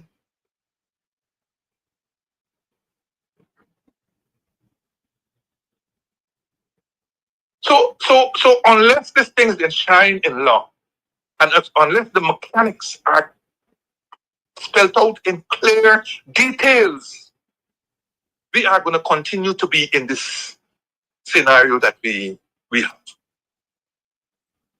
You know, on Sunday, right at the potluck supper, I met a lawyer, not Darren. There was another lawyer there. And I said to her, listen, I'm really concerned about this app that they're developing, because it is clear to me that the arguments that they're using for this app are unconvincing, and that it's clear that they are mining information for the purpose of electioneering. And when you hear now, you got Starlink, you got Mercury, you got whoever else, all that going to be involved in Guyana in one way or the other. It is easy for those guys to take that mass of information and manipulate it the way that it's manipulated for the purpose of electoral advantages. So I said to the individual, look, man, don't you think that this business of the app is illegal? Because in the first place, the cash transfer program is not enshrined in any law. And notwithstanding the argument that they're using about FMEA and all this kind of story. And I referred her to the fact that, public assistance, there's a law. Old age pension, there's a law. There's a CARES Act in United States. And there are other acts that were specific to the transfer of resources. The Housing Act that they had there. They had another special act when there was a bubble and a lot of people lost and so on. So these were special acts, and of course they have sunshine clauses where these acts will die whenever the activity came to an end or within a certain time and so on. Why is it that we in Guyana, and of course those places have superb accounting arrangements, administrative arrangements, so on, way above Guyana? So why is it that we trying to bamboozle people and throw dust in people's eyes by telling them about how we have FMEA and all this kind of story? And when it is clear that for the specific purpose of transferring unearned cash to the citizens of the country, it is not being done in the context of any legal framework. And she give me one, said, Bombay here, Bombay there, this, Tara. She can't attack the question. And then, of course, she up and she left. You made the woman uncomfortable. Yeah, before she left, the PNC got this person and that liar and this liar and that liar. And maybe, and I said, ma'am, but you were a liar. And you were entitled to the 100,000. Aren't you worried, aren't you concerned that the app that they are developing and they intend to put in use may not have legal grounding? And she couldn't give me an answer. Lady looking at your judgeship in 2 mornings. So it is extremely concerning that even a simple in the matter, it's not a complex matter, it's not a controversial matter, but it's one that cuts across the very fundamental human rights. And nobody wishes to examine this in the context of what I was trying to. I'm no liar, but I feel this whole business about up and up and up. It's not right, because if you listen to yesterday's debate, which I will come to, and Amanza said, listen, in the context of the public servants, you're paying public servants who are on a payroll. Every one of these public servants has a personal file in which all the information is there. The ID number, the TIN number, the NIS number, whatever. All of that information is there. A most recent photograph is there because, some of these places got biometrics where they got to sign in by putting the thumbprint or whatever the case. I know at Ministry of Finance, there was one where you had to, I think it's your thumbprint or your face or something that, when you come in to the gate, so that they know that you're present and all this kind of thing. They didn't sign in any register. So a number of places have these things. All of these things. And you are still telling me that you're developing app, that you're taking pictures, taking photocopies of ID cards. As an assurance, say you want a DNA test, a stool test, two fingernails, three hair samples, and all this kind of story. Very intrusive. Extremely intrusive. And I'm saying to the person, this cannot be. This cannot be. And then someone them get to respond, to either respond or rebut what Amanza was saying. And it was so pathetic. Absolutely pathetic. Man says that, well, we need to do it because so when you're going to the communities, what What is it that you're talking about? What is it that you're talking about? When you go into the communities, all you have to do is transfer the data that you have in the particular ministry onto your app. You don't need no extra information. You transfer the information onto the app. And when you go into the communities, you could always double check and quadruple check. It was so pathetic. But I'll come back. I'll come back to it. So, Mr. Santoki, don't play the same game that the people playing over here. Because you also got elections next year. Close to when the government of Guyana got to go to elections. And if you're serious, take the same announcement, because announcement don't work the paper or the mic that you use unless there's some guarantee backed by a law that it will happen, whether you are there or not. So take the next step and put this thing in law. And since you didn't get the permission of the wider citizenry, develop this thing around some paper, green paper, or red or blue, or whatever with the Dutch system, and put it out to the public. Put it out to the public and let the public decide how they may wish this to go. How they will wish to receive their monies. How they may wish to be guaranteed of their monies. Because the thing about this is, if by 2028,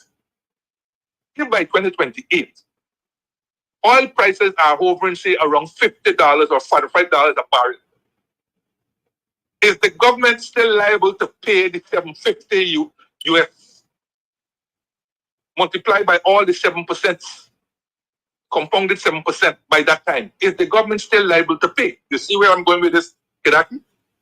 Yes, sir. Or is the government going to renege and say, well, listen, we don't have the cash? So this is what has to be saying. The government has to say, what are the assumptions I'm making that I came up with 750? And one of the big assumptions has to be, what is the assumed price? What is the assumed price?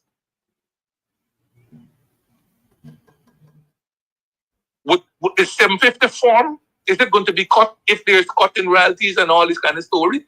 Those are some of the things, and that can only happen if you put it in law and how it will operate.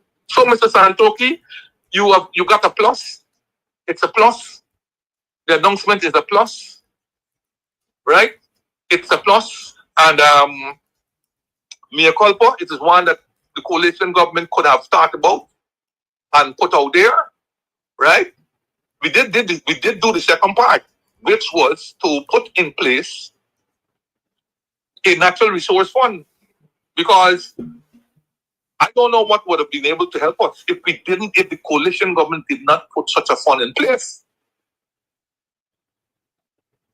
So Suriname says that they are also putting one in place if they don't already have one ahead of foresight. But at least we had the foresight to put one in place so that we know how much money we're getting. The unfortunate thing is that we could not put one in place that could not have been degutted in the manner in which the NRF has been degutted, to allow the government to draw out almost all the money from the fund every year in the guise of pursuing national development priorities.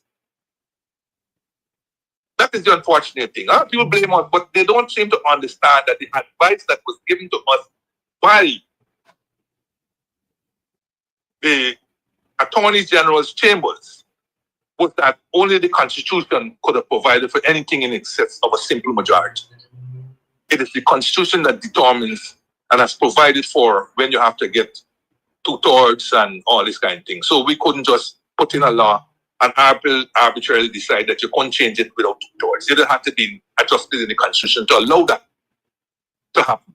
And of course, I don't think it will ever happen, because in any constitutional reform, particularly where this government is involved, they would not want to have the access to that gold mine, that pot of gold circumscribed by any 2/3 and 3/4 and so forth. So we live with our disaster today. Such that we have a situation now where they've been able to change the formula earlier this year and raiding the Natural Resource Fund. Yes, raiding it. And all this talk about intergeneration and all these kind of things go through the window. But that's a story again, as I said, nobody seems to bother. It's again, as I said, it's unfortunate, nobody seems to bother. But like I said, coming back to this app story, it's very, very concerning that you're mining all this information because people are in desperate straits and need that $100,000, which, as we well know, while it's again, as I said, it's an improvement on household $200,000.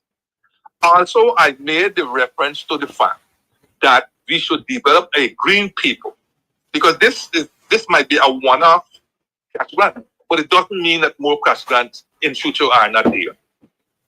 And learning from this cash grant, the government should develop a green paper for the transfer of unearned cash. Because essentially it's unearned, it's transfer of unrequited, it's an unrequited transfer. You don't do anything for it, they just transfer the money for you. You don't have any obligations in terms of spending and all kind of story. Unrequited transfer. We must have some set of laws, regulations as to how it is. And the green paper is the way to go, because the idea of the children technically not benefiting, whereas only the adults are benefiting, can be taken care of. Can be taken in the CARES Act. Adults benefited and people and children benefited. Right? I think children got half of what the adults got and so on. So there are a lot of history that we can source to put in a system that will work. We have 11 billion barrels still left. There's only 500,000 barrels that have been produced, and they said it's about 11.5. That's the official announcement, 11.5 thereabout. So we still have 11 billion. We have a long way to go. Right? It took us 5 years to extract 500 million barrels. Well, I know it's not going to take another 5 years to extract the same amount, because more FPSOs are going to come on stream and they're going to ramp up to 1 million and so on. But it took us 5 years in the first instance to get to 500 million. So we got a lot of time to take out 11 billion barrels. And the time is opportune for a green paper to develop on cash transfers. Because there's no way, you might say this is a one-off, but there's no way that we are going to, citizens are now have a taste of 100,000 are going to sit down and not be clamoring for a more prominent arrangement for the distribution of cash transfers. And all these ad hoc little pieces of transfers that you are doing can be encapsulated in that green paper and then codified in law. I'm sorry, I'm the only one who seems to think this way, because all the other lawyers that we have and so on, they're not saying anything. They're not saying anything where this matter is concerned. And it should be the benefit of all of us that we get away from this ad hoc approach to the distribution of monies, of government's monies. And they come up with all kinds of excuses. I mean, one of them is the classic I was reading this morning, where a question was asked by the name of Flubes. Of the names of the people who benefit from cultural grants, would you believe an answer came back saying that we can't give you the names? That is the answer that the minister sent back. He's saying that it's a parliamentary practice not to name names. I in all them years I've been in parliament, it's not long. I don't know about any such parliamentary practice. I know you cannot name somebody, accusing them of something, because they are not represented in parliament and can't represent themselves. So you can't even, and I had a particular case, I think it was last year, where I sent a message to one of the MPs to read the speaker objecting to my name being called in Parliament.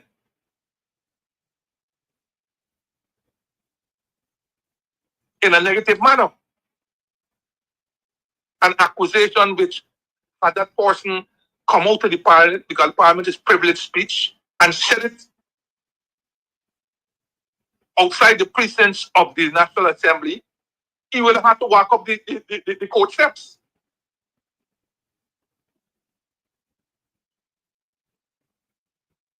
And happily, I was written a letter saying that the person's comments was expunged from the record.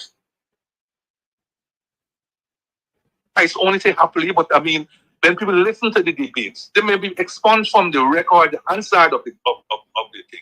But it wasn't expunged from the broadcast that was made. So it was only, as far as I know, the parliamentary practice is only in relation to if you are going to say something negative or accuse somebody, whether they were an MP or not, of something where they cannot represent themselves in Parliament. But you're telling me you are using government's money, taxpayers' money, money from the consolidated fund, and you are extending these, which is a cash transfer, Kaiser grant. You are extending these to persons, and you tell me you can't name them? That no record will come back to the Parliament where you appropriated the money to tell them how you distributed the money. I distributed the money to X, Mr. X and Miss Y and Mrs. Z. I can't name you the names because it's parliamentary practice that you can't name names. What kind of foolishness is that? And the speaker accepts that, and Ms. Nimaflu Bess doesn't query about the parliamentary practice or the standing order that prohibits that from happening.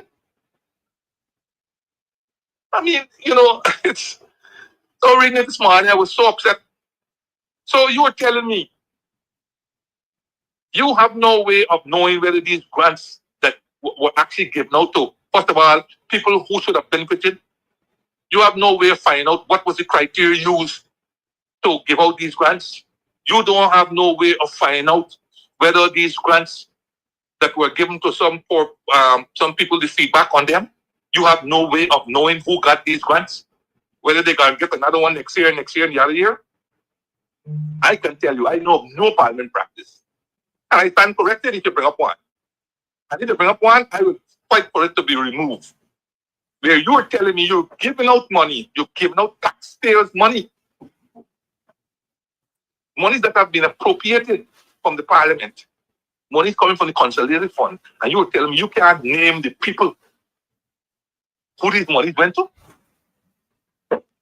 I think sometimes our opposition MPs just sit down and take a lot of foolishness. Sometimes we I like beat up the MPs when they're lapsing. But what is the recourse when you have a speaker of the House who doesn't help the whole situation?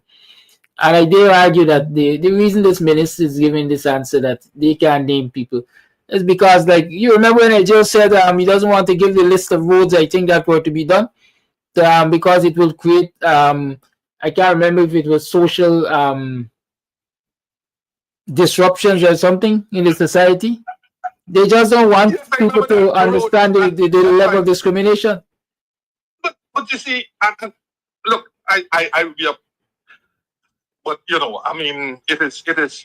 can you imagine? But and the same thing happened yesterday. I will come to it now. It's the same thing happened yesterday. I mean, people are now, the government is now so flippant about the Parliament. All you go there is to heckle. There's no credible answers coming for questions. And I could understand the frustration of the opposition. I myself was so frustrated listening to parts of the debate, especially the part to do with the cash transfer. I was so frustrated that, I don't know, this particular parliament is hopeless and it's gone. And I would hope that the next parliament there'll be some major improvement. I mean, say what you want. Say what you want. This situation could not have happened on the Barton Scotland, on the Raphael Trotman, and to some extent on the Ramkaran. It could not have happened. You got the government turns up with a bunch of hecklers, and you got answers that clearly the people are not prepared to give. I mean, before I get into it proper, let me give people an example. You're asking for a supplementary, say, of $111.59. Let me say that. Now that's a precise figure, not so? Yes. That's a precise figure. It's not like say like $100.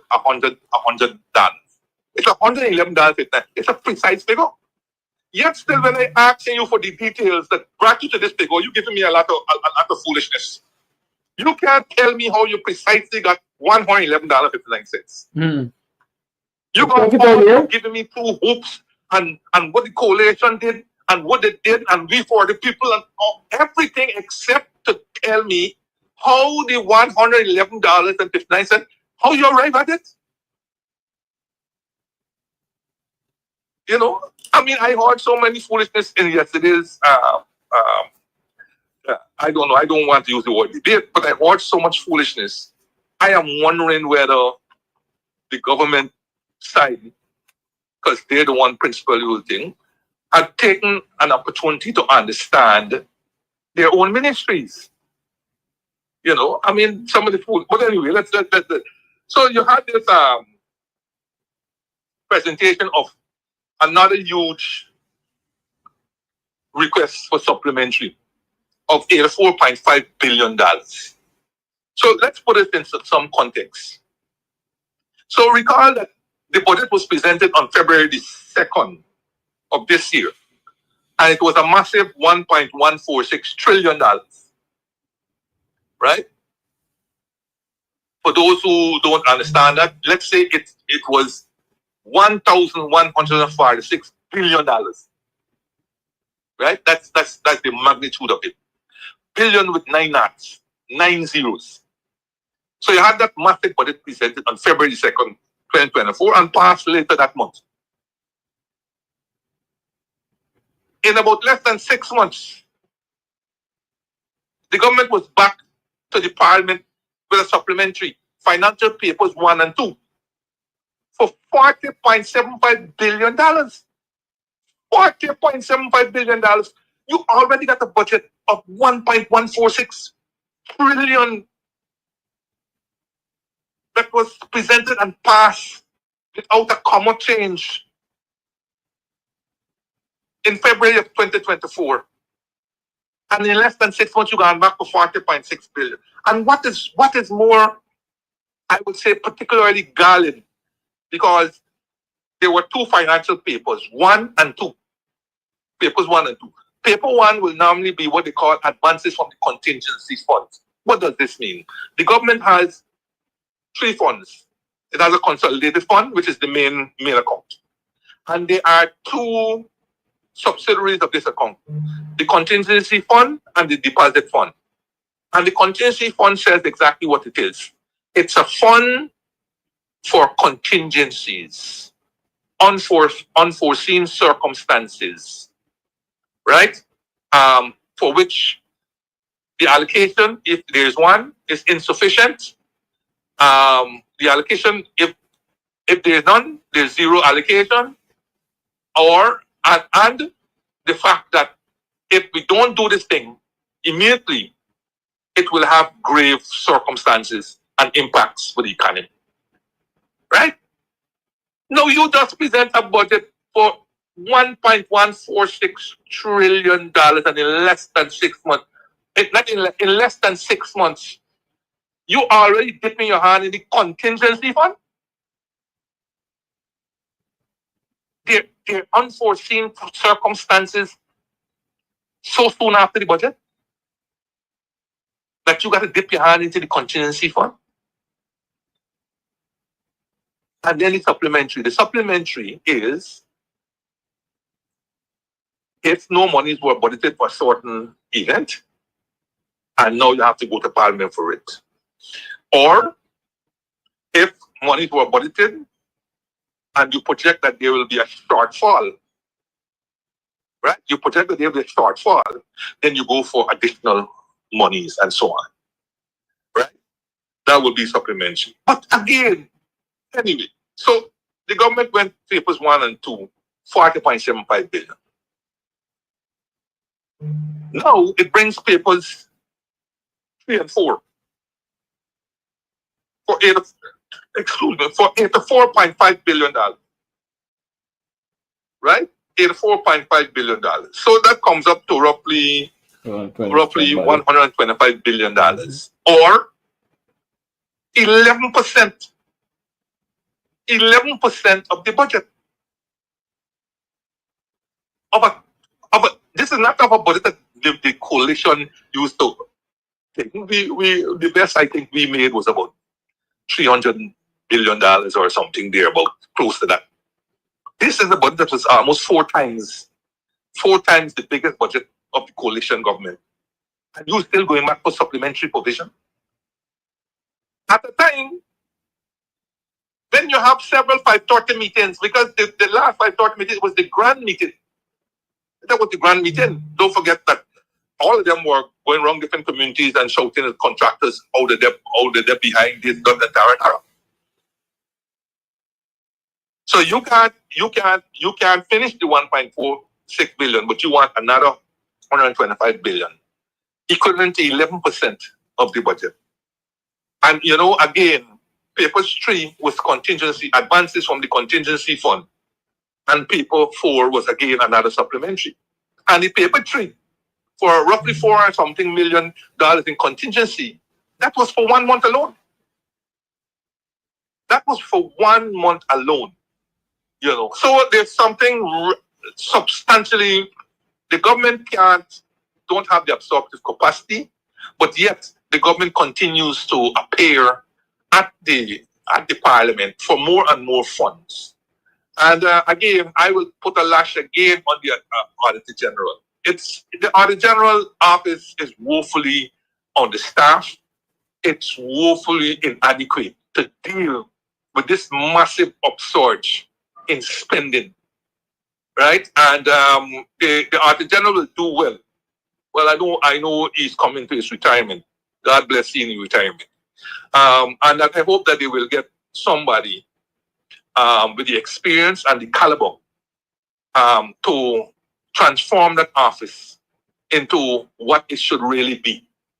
Because with this spending that will grow more and more, we need a proactive Auditor General's office that is organized to deal with different types of spending, to unearth different kinds of expenditure, to pronounce on the quality of the expenditure, and so on. Under the present leadership, is not going to get it. I know under the present leadership, the government is happy, but the citizens aren't happy, right? Because you have a lot of quality issues and a lot of issues that are not being taken account of. And these contingency funds, they have to stop. None of them qualified for contingency in the general sense of the word. And it can be stopped. Because I know whoever listens, they're going to run with the press releases and want to talk about what happened in the coalition government. But I could tell you, under the coalition government, there was no recourse to the contingency fund in the year 2017. There was no recourse to the contingency fund in year 2018. And there would have been no recourse to the contingency fund in year 2019 had it not been for the fact that we had to go for contingency to help out the Elections Commission.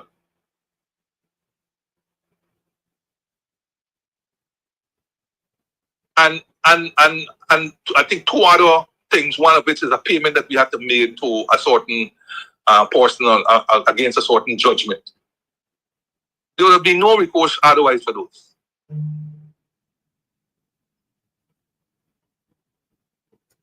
So it can be done. It can be done. And the government has to force its heads of agencies and budget agencies to up their game in terms of the quality of the budgeting that they're proposing to do. Anyway, so you had this request gone to the government. And the first thing that struck me is that in searching for the cash grant, do you know where this thing appeared? The request for supplementary for the cash grant wasn't under the Ministry of Finance, where I went immediately because it's where it should be. Remember I did it? It was, listen, here it was hidden under the office of the Prime Minister. The Prime Minister dealing with cash grants. But listen to this carefully.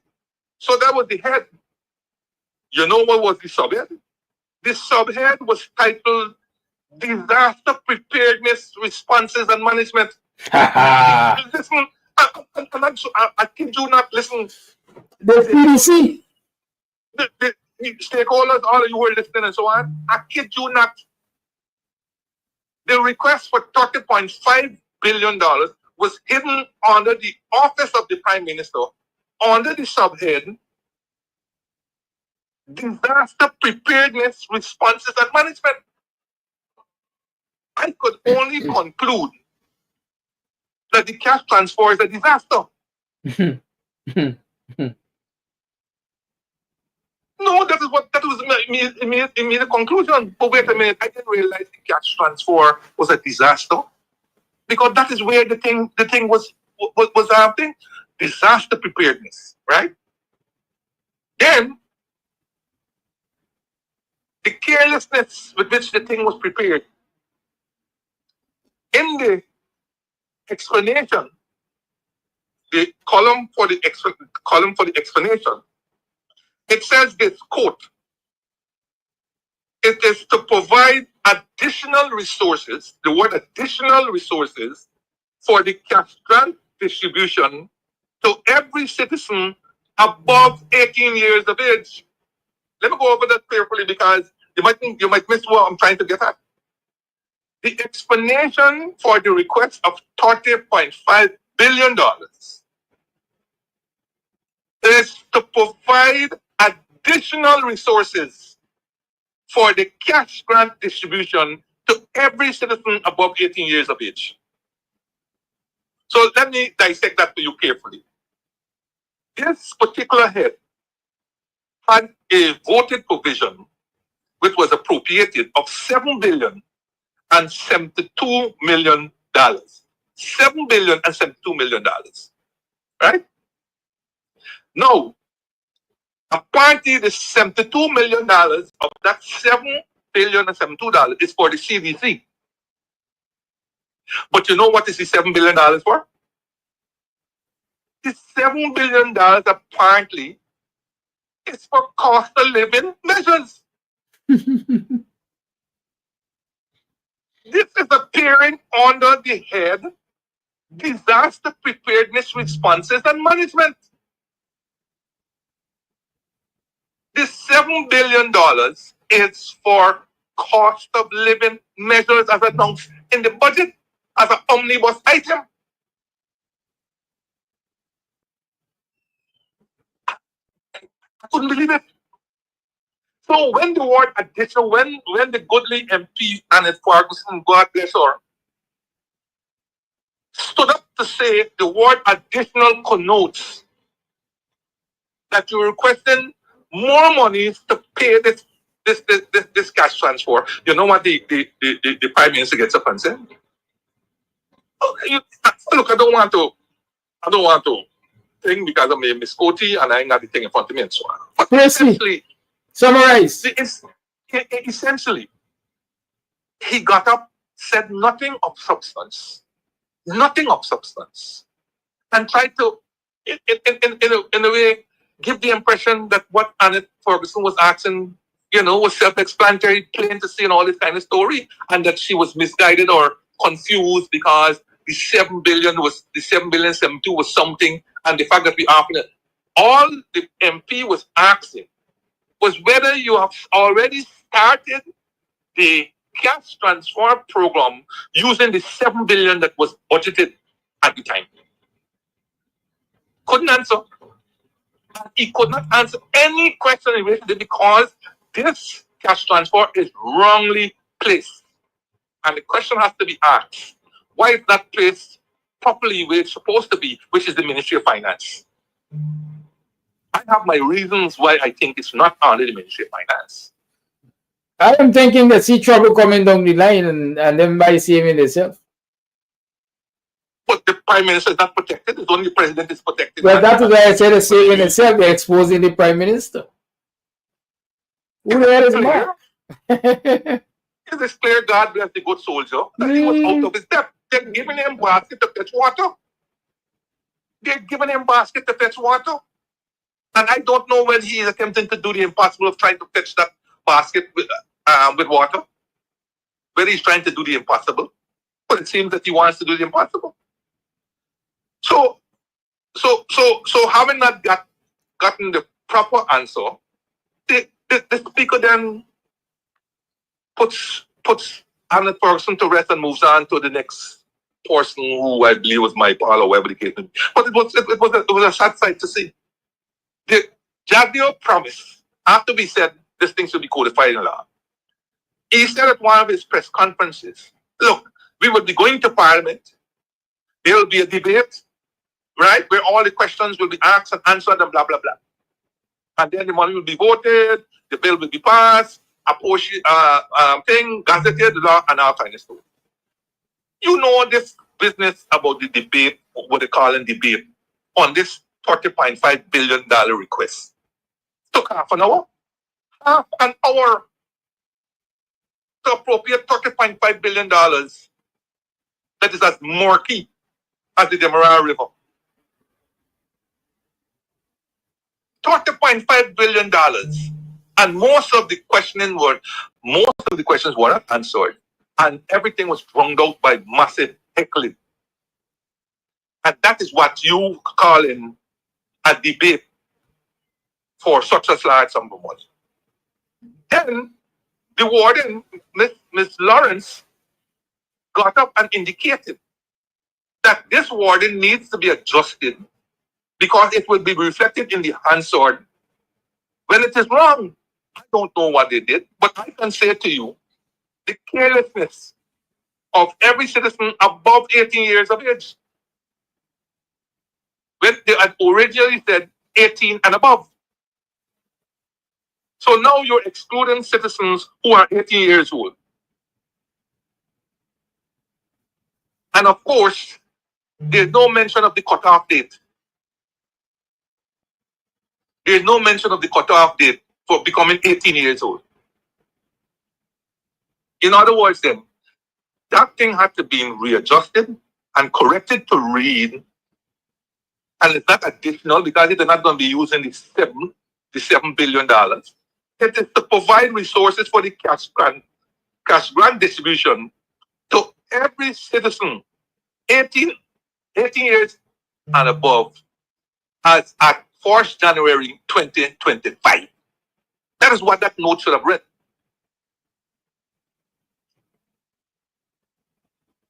That is what that note should have read. It was very pathetic. Very, very, very pathetic.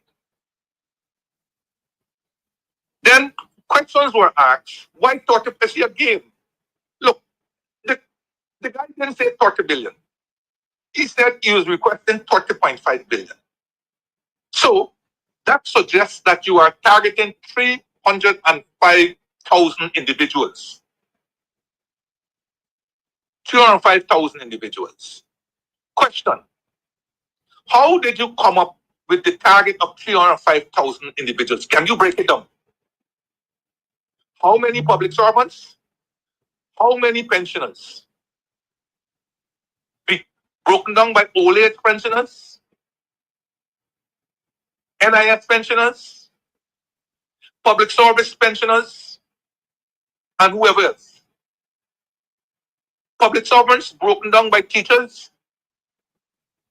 Discipline services, traditional public sector, and other public sector. that will include GRA and all them who are in the other public sector. You got a specific figure called 305,000 individuals. And yet you can't tell me who are these individuals who are being targeted. And then you're trying to say, but how you're trying to pay out all the money by the end of the year. But you said the amount of money that you are going to target is $60 billion. And that $60 billion was in respect of households, not individuals. Households. And when you were talking households, you weren't talking about overseas households. That's for households.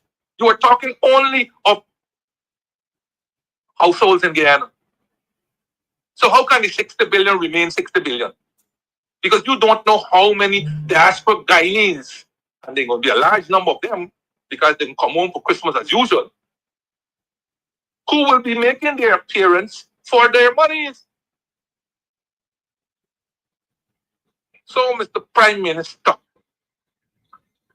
who are these 305,000 individuals you are projecting? And Lord of Lord, are you coming back in December for another supplementary?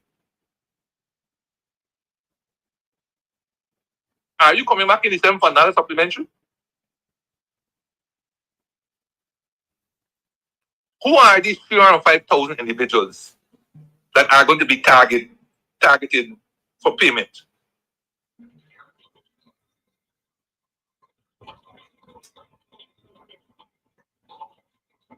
So there's a lot of confusion in the camp. A lot of confusion in the camp.